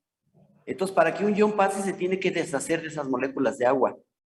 El ion no puede pasar a través de la bicapa si no se deshace de las moléculas de agua. Y eso ocurre con muchos trabajos. Por eso es la permeabilidad de los iones a través de las membranas es muy reducida. Cualquier ion de cualquier carga positiva o negativa. Entonces, un ion va a pasar porque hay un campo eléctrico que está jalándolo, pero no va a ser fácil, le va a costar trabajo. Se tiene que despojar de sus moléculas de agua. Hay algo curioso y creo que no está muy bien entendido. Estas bicapas, irónicamente, dejan pasar con toda libertad al agua. Fíjense, el agua es una excepción, para variar, ¿no? Dijimos que el agua es marciana, pues el agua, que es un compuesto bastante polar, atraviesa libremente a través de estas bicapas, ¿de acuerdo? Entonces el agua sí permea fácilmente por las membranas, cosa muy afortunada para los seres vivos, ¿verdad? Entonces ya quedó claro cuándo puede haber bicapas planas, solamente en un experimento medio raro, y en la naturaleza, toda bicapa necesariamente se va a convertir en una micela en un liposoma o en una vesícula. Vesícula o liposoma, micela es otra cosa. ¿Está claro? ¿Ninguna duda? Muy bien. Bueno, pues estamos viendo propiedades del agua, ¿verdad? Porque este tema a lo mejor ya se les olvidó, siempre les digo de broma. ¿En qué curso estamos? Bioquímica. Bioquímica. ¿En qué tema? Agua. Agua. Muy bien. Agua. ¿Qué es lo que acabamos de revisar del agua? Sus propiedades disolventes. Acabamos de ver propiedades disolventes con solutos iónicos, polares, no polares y anfipáticos. Ahora vamos a ver otras propiedades del agua. Fíjense, este es muy interesante también. La propiedad, aquí vemos, fíjense cómo se mueven los iones en el agua, ¿eh? Este ion hidronio, un protón, se mueve más o menos así. Si aplicamos un campo eléctrico, imagínense que estamos aplicando en una cubeta un poquito de ácido, aquí en este extremo un poquito de ácido, y medimos cuánto tarda en llegar acá. Los protones, la acidez, cuánto tarda en pasar de aquí para acá. ¿Está claro? Y podemos ver que se mueve con una velocidad, si aplicamos un voltaje para que se mueva, ese ion positivo hacia el electrodo negativo, se mueve 362.4 por 10 a la menos 5 iones por centímetro cuadrado cuando se aplica un voltaje de 1 volt y en un segundo. Entonces, en un segundo atraviesan esa pequeña cantidad de iones, muy poquitos, por centímetro cuadrado. Pero si comparamos con sodio, el sodio, que es un ion pequeño también, se mueve 51.9 por 10 a la menos 5. O sea que se mueve el ion hidronio, los protones, se mueven como que 6 por 5, 7 por 5, 3, más de 7 veces. Como más que 7 veces más rápido los protones que el sodio. Eso es cierto si lo comparamos con otros iones. Los protones se mueven muy rápido en el agua, mucho más rápido que otros iones. ¿De acuerdo? Bueno, un poquito el litio es una excepción por cosas muy extrañas que son más que de importancia biológica, son cosas meramente físico-químicas. Pero el punto importante es, los protones se mueven muy rápido en el agua. Los iones sodio, que son iones pequeños también, se mueven mucho más lento que los protones. ¿De acuerdo? ¿Por qué? Veamos aquí. ¿Qué es esto que tenemos aquí? Es un poquito de agua, ¿no? Estamos hablando del seno del agua. Estamos tomando una fotografía de lo que está pasando con las moléculas de agua en el interior del líquido. Y de pronto estamos en un vasito aquí y aquí aplicamos, pusimos con una pipeta un poquito de ácido clorhídrico, protones. Se va a protonar y se va a formar un hidróneo, ¿de acuerdo? Este protón se va a poner en contacto, que viene con esta molécula de agua, va a unir, lo va a jalar el par de electrones de este oxígeno. Se va a protonar. Entonces esto va a tener ahora, va a ser H3O. Está claro que aquí tenemos H3O porque es un oxígeno con 3 protones. Luego este protón lo va a jalar esta molécula y ahora va a ser H3O porque tiene sus 2 más el protón que recibió. Y luego lo va a jalar esta molécula y esta es la que va a ser H3O y después esta y luego esta y esta y esta y esta y esta hasta llegar a la molécula de hasta acá abajo que va a quedar finalmente como hidróneo, ¿de acuerdo? Pero ¿qué es lo que pasa cuando como las moléculas de agua están muy coherentes, como tienen muchas asociaciones, las moléculas de agua están puenteadas, ¿ven los puentes de hidrógeno aquí? Y entonces, ¿qué va a pasar? Que esta carga positiva que está en este oxígeno, ahora va a pasar este oxígeno. Pero inmediatamente esta carga positiva la va a jalar esta molécula de agua y el hidrógeno que pescó esta molécula se va a mover hacia acá. El hidrógeno se mueve muy poquito, se mueve como unos cuantos angstroms. Yo no sé si tengo un esquema mejor para eso. Ay, no, no lo tengo. Se supone que yo tenía aquí un esquema adicional. Bueno, entonces, vean, aquí la carga está en este oxígeno. ¿Estamos de acuerdo? ¿Sí o no? Y el protón excedente está también en este oxígeno, tiene 3. Bueno, este protón se va a mover muy poquito hacia acá, lo va a agarrar este oxígeno. Fíjense, se movió tantito, ya lo tiene aquí. ¿Qué pasó con el protón? Se movió esta pequeña distancia. Ahora ya tengo H3O aquí. Pero ¿qué pasó con la carga del oxígeno? Estaba aquí, ahora está hasta acá. Entonces el protón se movió muy poquito, pero la carga se movió de aquí hasta acá. Pero como esta molécula de agua, que ahora está como hidróneo, como tiene un protón extra, ese protón extra ahora se le va a acercar a esta molécula, se va a mover muy poquito. Sin embargo, la carga va a brincar otra vez de aquí hasta acá. Entonces los protones se mueven como un ángstrom y la carga positiva se mueve del oxígeno al oxígeno como un poco más de 3 angstroms. Pero como están puenteadas las moléculas de agua, este protón rápidamente, el inicial se queda aquí, pero la carga se movió de aquí para acá. Y en tiempo récord, la carga va a llegar hasta acá, hasta este oxígeno, cuando lo que se movieron fue pequeños saltitos de los protones, se movió un poquito de aquí para acá, un poquito de aquí para acá, un poquito de aquí para acá, un poquito de aquí para acá, pero la carga final llegó hasta acá. ¿Qué significa eso?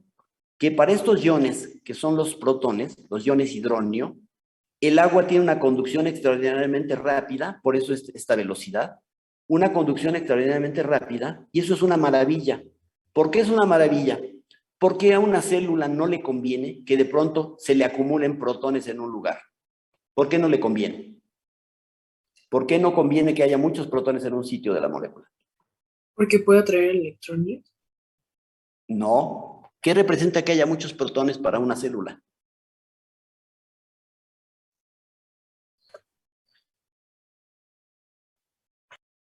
Sí, y otra cosa, que le haga daño a la célula, pues.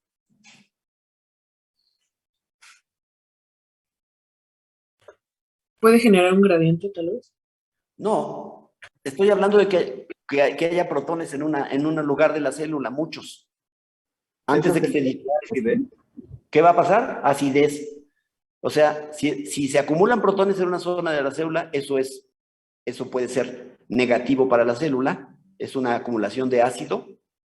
Sabemos que hay situaciones biológicas donde esto ocurre, lo vamos a ver en el curso, cuando se forma un gradiente de protones en la mitocondria, pero digamos que a lo mejor las proteínas de la mitocondria están como muy adaptadas a que esto ocurra, no les hace mucho daño a la acidez, pero no es conveniente para ninguna célula. ¿Están de acuerdo conmigo en que no es conveniente para una célula que se acumule mucha acidez en un punto? Pero con esta conducción saltatoria de protones, se llama así conducción saltatoria de protones, donde los protones se mueven de aquí para acá muy poquito, de aquí para acá muy poquito, de aquí para acá muy poquito, de aquí para acá muy poquito, y las cargas se mueven bastante de oxígeno a oxígeno. En tiempo récord, esta carga positiva ya está acá, y los protones apenas se movieron muy poquito, dieron saltitos para que esto ocurriera. Entonces, el agua tiene la capacidad de dispersar la acidez de forma radial, porque se imaginan, aquí lo pongo en una línea, ¿no? Una línea curva, si quieren, Pero estos protones en realidad van a difundirse radialmente por todas las moléculas de agua que rodeen a esta zona donde se acumularon de pronto los protones. Entonces, en tiempo récord, los protones son desplazados por todo el seno del líquido a gran velocidad y eso evita acumulación de acidez en el agua. Hay un fenómeno idéntico. Otros iones que se mueven muy rápido en el agua son los hidroxilos. Los iones hidroxilo hacen exactamente lo mismo. Aquí ustedes tendrían que hacer un esquema, imagínense que ponen una molécula de hidroxilo aquí abajo, ¿sí? ¿Qué pasa si ponemos una molécula de hidroxilo acá, a un ladito de esta molécula de agua? ¿Qué va a hacerle a esa molécula de agua el hidroxilo? Va a generar ¿Va a qué? Que la va a desprotonar. La va a desprotonar, va a quedar como OH. Entonces puse un OH con carga negativa, un hidroxilo, le jale el protón a esta molécula y ahora se convirtió en OH. ¿Y qué le hace esa molécula que tiene carga negativa, que es OH, a esta de junto? Lo mismo. Le jale el protón y la convierte en OH. Y esta que es OH, le jale el protón y convierte a este en OH. Entonces, de la misma manera como vimos hace rato, un hidroxilo va a jalar este protón y va a convertir en OH este, y esto va a pasar igual acá y se va a convertir en OH, y en un tiempo récord, la alcalinidad va a llegar hasta acá, y esta molécula va a perder su protón, esta molécula última, digamos, porque este era con ácido, este es otro ejemplo. Esta molécula va a perder su protón y va a tener carga negativa. Entonces, en un tiempo récord, la carga negativa de este OH que introduje a la solución va a pasar, va a brincar saltatoriamente hasta acá, y vamos a tener la carga negativa en la última molécula. Y lo que se va a mover es simplemente brinquitos también de protones, ¿de acuerdo? Entonces un hidroxilo hace lo mismo, y es exactamente la misma ventaja, porque a una célula tampoco le conviene concentrar iones hidroxilo en ningún lugar, porque hablamos de alcalinidad y eso hace daño a las proteínas, ¿de acuerdo? Entonces habrá proteínas que estén adaptadas para esto, seguramente, y otras que no. Por ejemplo, en el estómago se secreta ácido clorhídrico, más o menos 0.2 normal, bastante ácido.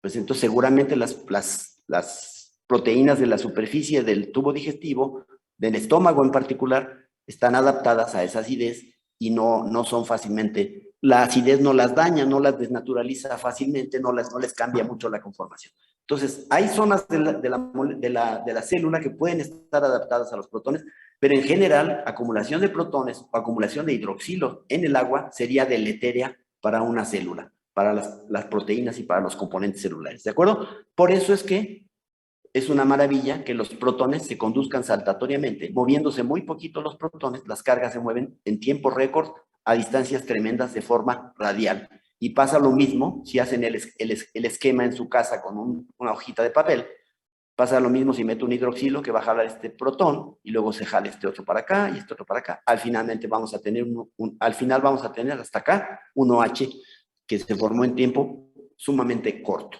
¿de acuerdo? Muy bien, entonces estamos viendo puras propiedades del agua. ¿Ven cuánto tiempo hemos usado simplemente para estudiar el agua? ¿Por qué? Pues porque todo esto tiene mucho que ver con la cuestión biológica. Todo esto repercute en el comportamiento de las moléculas, cómo se comportan las enzimas, los transportadores, etcétera, en función del agua.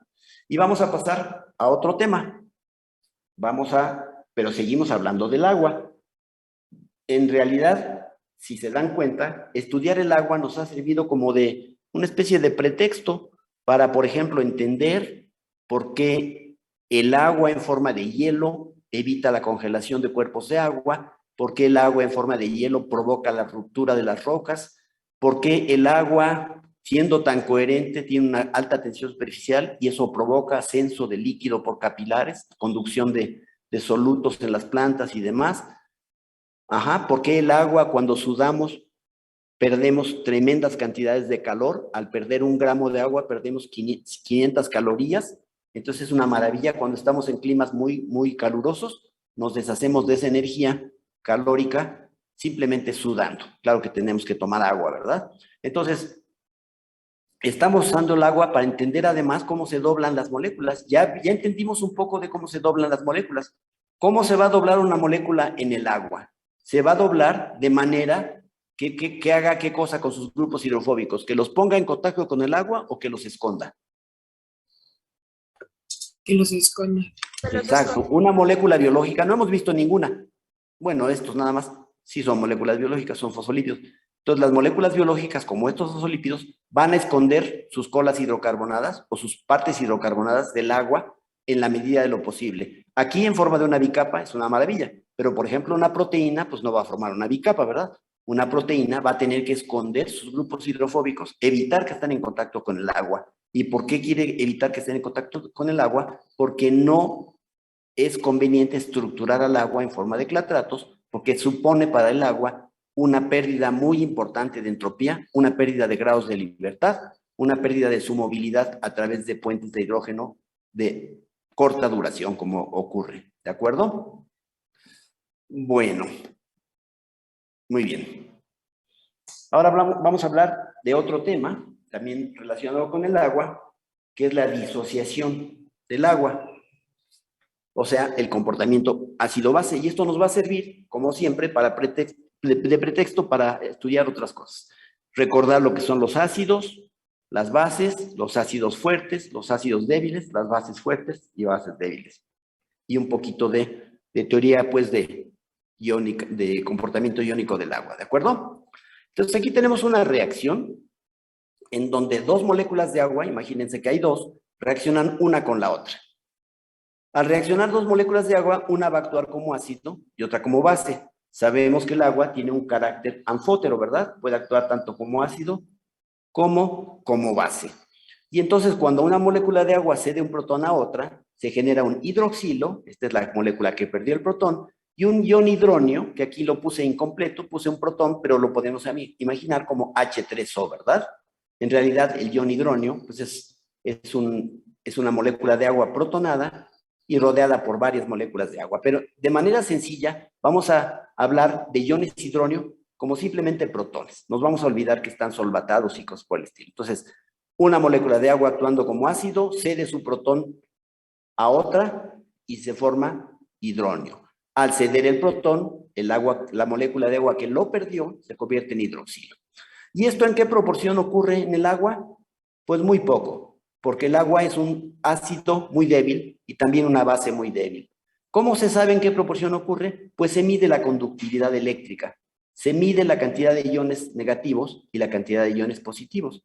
Y se encuentra lo siguiente, que cuando el agua pura, cuando tenemos agua pura en solución, el pH va a ser de 7. Entonces, vamos a ver cómo es la constante de equilibrio de esta reacción. Como cualquier constante de equilibrio, la constante de equilibrio es el producto de los productos, o sea, hidroxilo por protones, entre el producto de los reactivos. Son dos moléculas de agua. Entonces, la constante de equilibrio de la disociación del agua es igual a el producto de la concentración de hidroxilos por la concentración de protones entre la concentración del agua al cuadrado. ¿De acuerdo? Pero entonces esa es la constante de equilibrio, como cualquier constante de equilibrio, producto de productos entre producto de reactivos.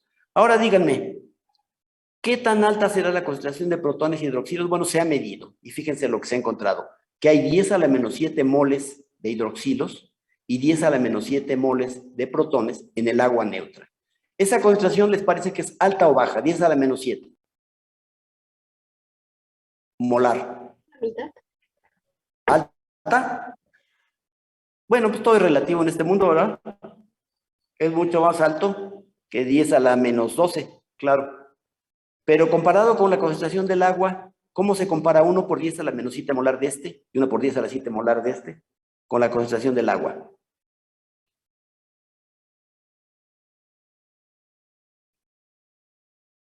¿Quién es mucho más grande? La concentración del agua, ¿no? ¿Cuál es la concentración del agua? ¿Quién sabe cuál es la concentración del agua? Esto es una trampa porque probablemente van a contestar mal. ¿Cuál sería la concentración del agua? ¿Cuál sería la molaridad del agua? ¿Cómo hacemos una solución molar? De cualquier cosa. Pues, A ver, compañeros, miren, no se les olvide que ustedes son químicos, bacteriólogos, parasitólogos. La primera letra es la Q de químicos. Entonces se espera que ustedes den respuestas sobre química sobre bacteriología y parasitología. Pero en este curso casi no le voy a preguntar de las otras dos, pero de química algo les voy a preguntar. Entonces, ¿cómo se calcula la concentración de un compuesto? Por ejemplo, ¿sí? ¿Cómo?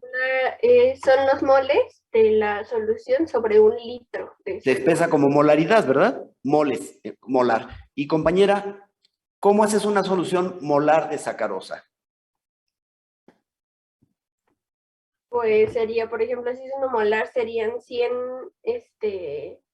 mililitros de la solución y 100 del agua. No, eso es terrible lo que acabas de decir y espero que no lo compartan los compañeros.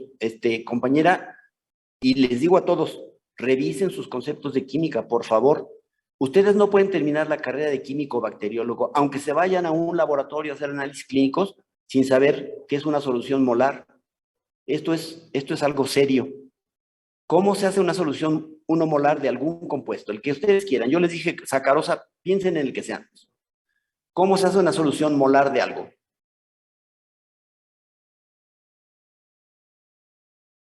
Esto es algo muy, muy importante.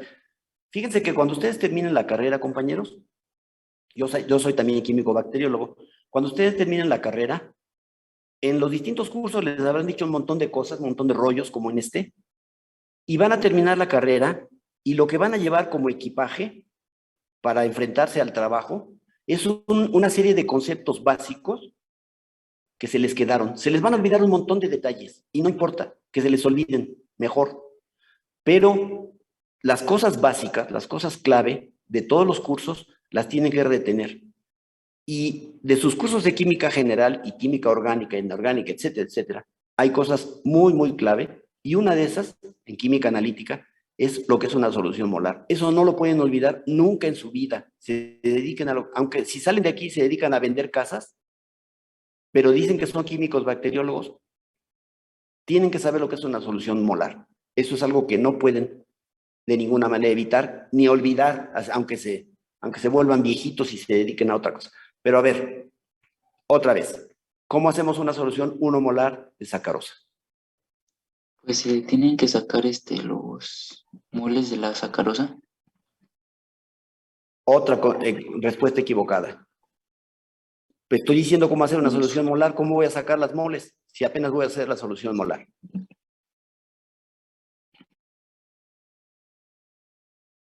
¿Cómo hago una solución molar de cualquier cosa? ¿Qué es una solución molar? ¿O una solución molar es que ponga una muela en Coca-Cola y se disuelva?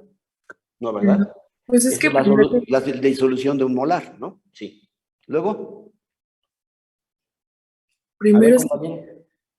se tienen que determinar los gramos que necesitamos para prepararla, dependiendo la molaridad que nos den. O sea, que nos piden, así como de, pues lo quiero a 1 molar, o a 0.1 molar, o a 0.5. Correcto. Dijiste lo secundario, pero te faltó lo primario. Ya hablaste de gramos, eso ya es un alivio. Hablaste de gramos. ¿Cuál es la respuesta correcta? Todavía nadie la da. Volumen. ¿Cómo? Volumen. El peso Claro, molecular. el volumen también tiene que ver, los gramos y el volumen, sí. Pero ¿cómo hacen una solución 1 molar de sacarosa? Sacar Conocer los su pesos peso moleculares. molecular. El peso molecular, allí está la clave.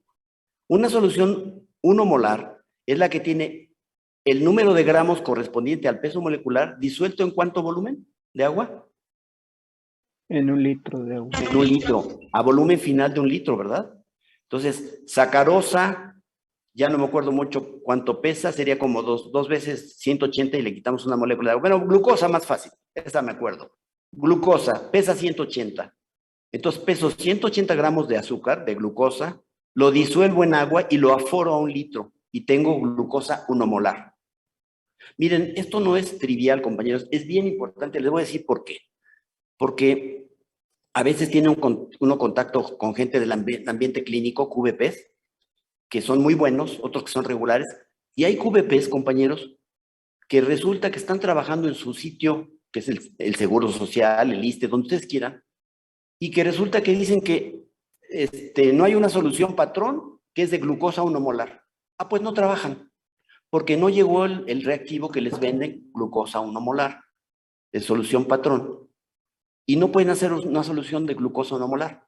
Aunque tuvieran el reactivo puro y agua pura, pues no llegó el reactivo 1 molar. Pero si ustedes son químicos, no son ustedes técnicos, ustedes tendrían que ser capaces de preparar una solución 1 molar de glucosa. Entonces llegan al ambiente de trabajo y se comportan como si no fueran químicos.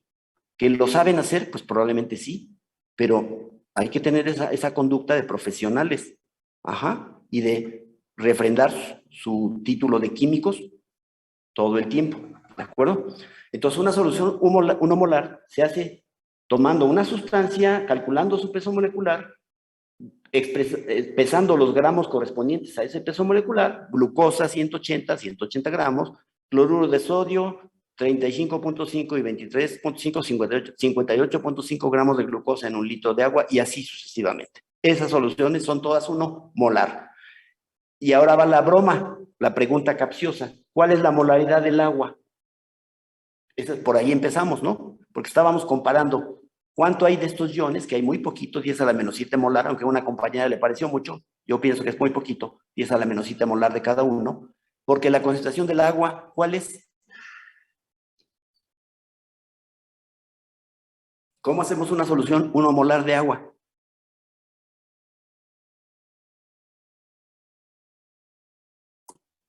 Sería 55.5.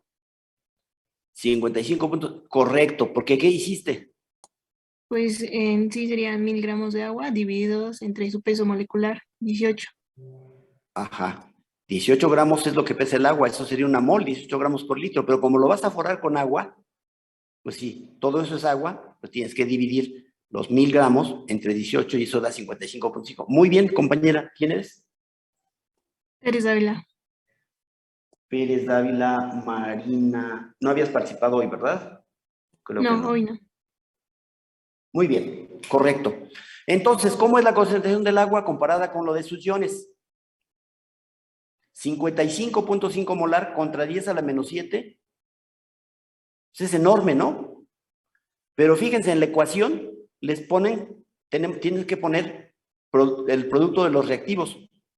O sea, 55.5 molar todavía al cuadrado. Es una cantidad enorme. Es casi infinita si la comparan con esto.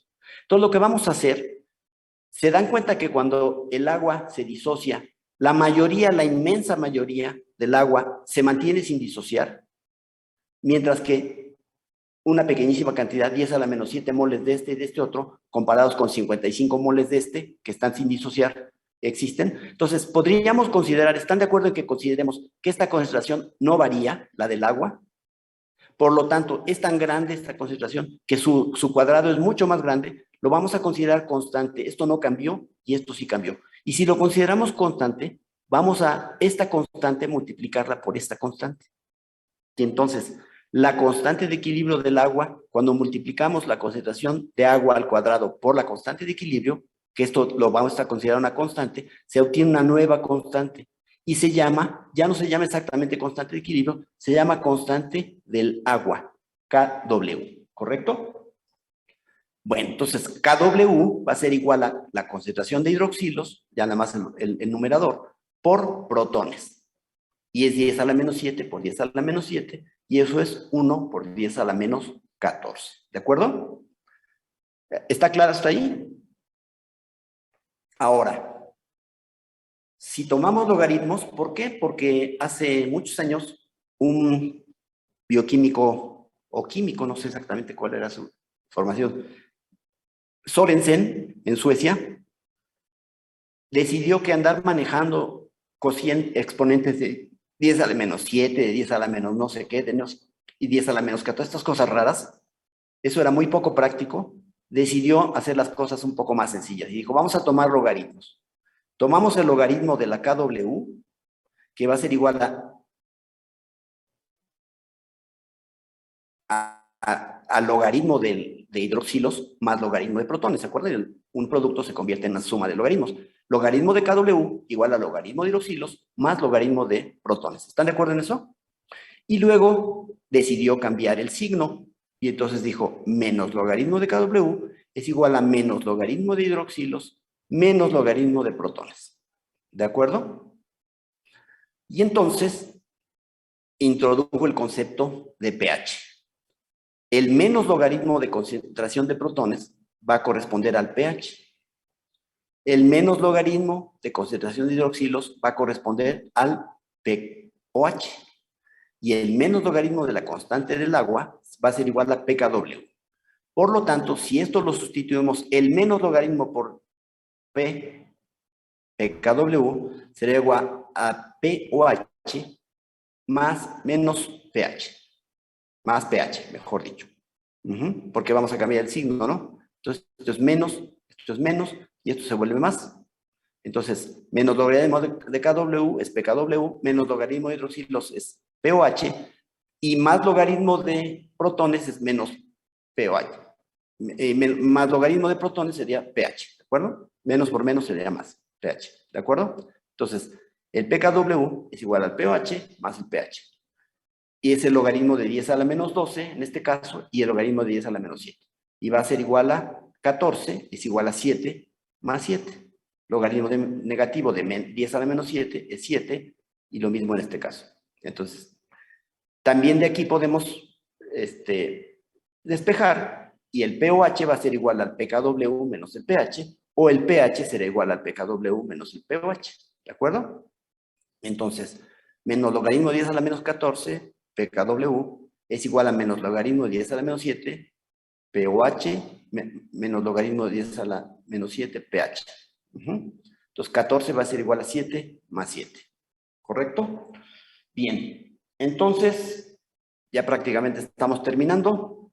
Estamos viendo, pues, simplemente el comportamiento iónico del agua, ¿verdad? Y los conceptos de pKW, pH y pOH. ¿Alguna duda en esto? Son cosas que ustedes han visto en el pasado, estoy seguro, en química analítica, a lo mejor desde la secundaria o de la prepa, pero que siempre es bueno recordar. ¿De acuerdo? ¿Ninguna duda? No, profe. Bueno. Aquí está el ion hidronio. En realidad, el ion hidronio sabemos que es una molécula de agua protonada que se rodea de otras 3. O sea, son 4 moléculas de agua y una carga positiva. Pero bueno, vamos a manejarlo como simplemente un protón. Y bueno, sabemos que en la vida diaria hay sustancias con distintos pHs. Cuando la concentración de protones e hidroxilos es de 10 a la menos 7 exactamente, hablamos de la neutralidad. Hay lo mismo de hidroxilos que de protones. El pH es 7, el pOH es 7. Pero cuando hay más protones, el pH va a ser más bajo. O sea, el logaritmo negativo de la concentración de protones va a ser más bajo. Y hablamos de pHs ácidos, y cuando la concentración de hidroxilos es mayor a 10 a la menos 7, hablamos de pHs alcalinos. Entonces, si tenemos más protones que 10 a la menos 7, acidez. Si tenemos más hidroxilos que 10 a la menos 7,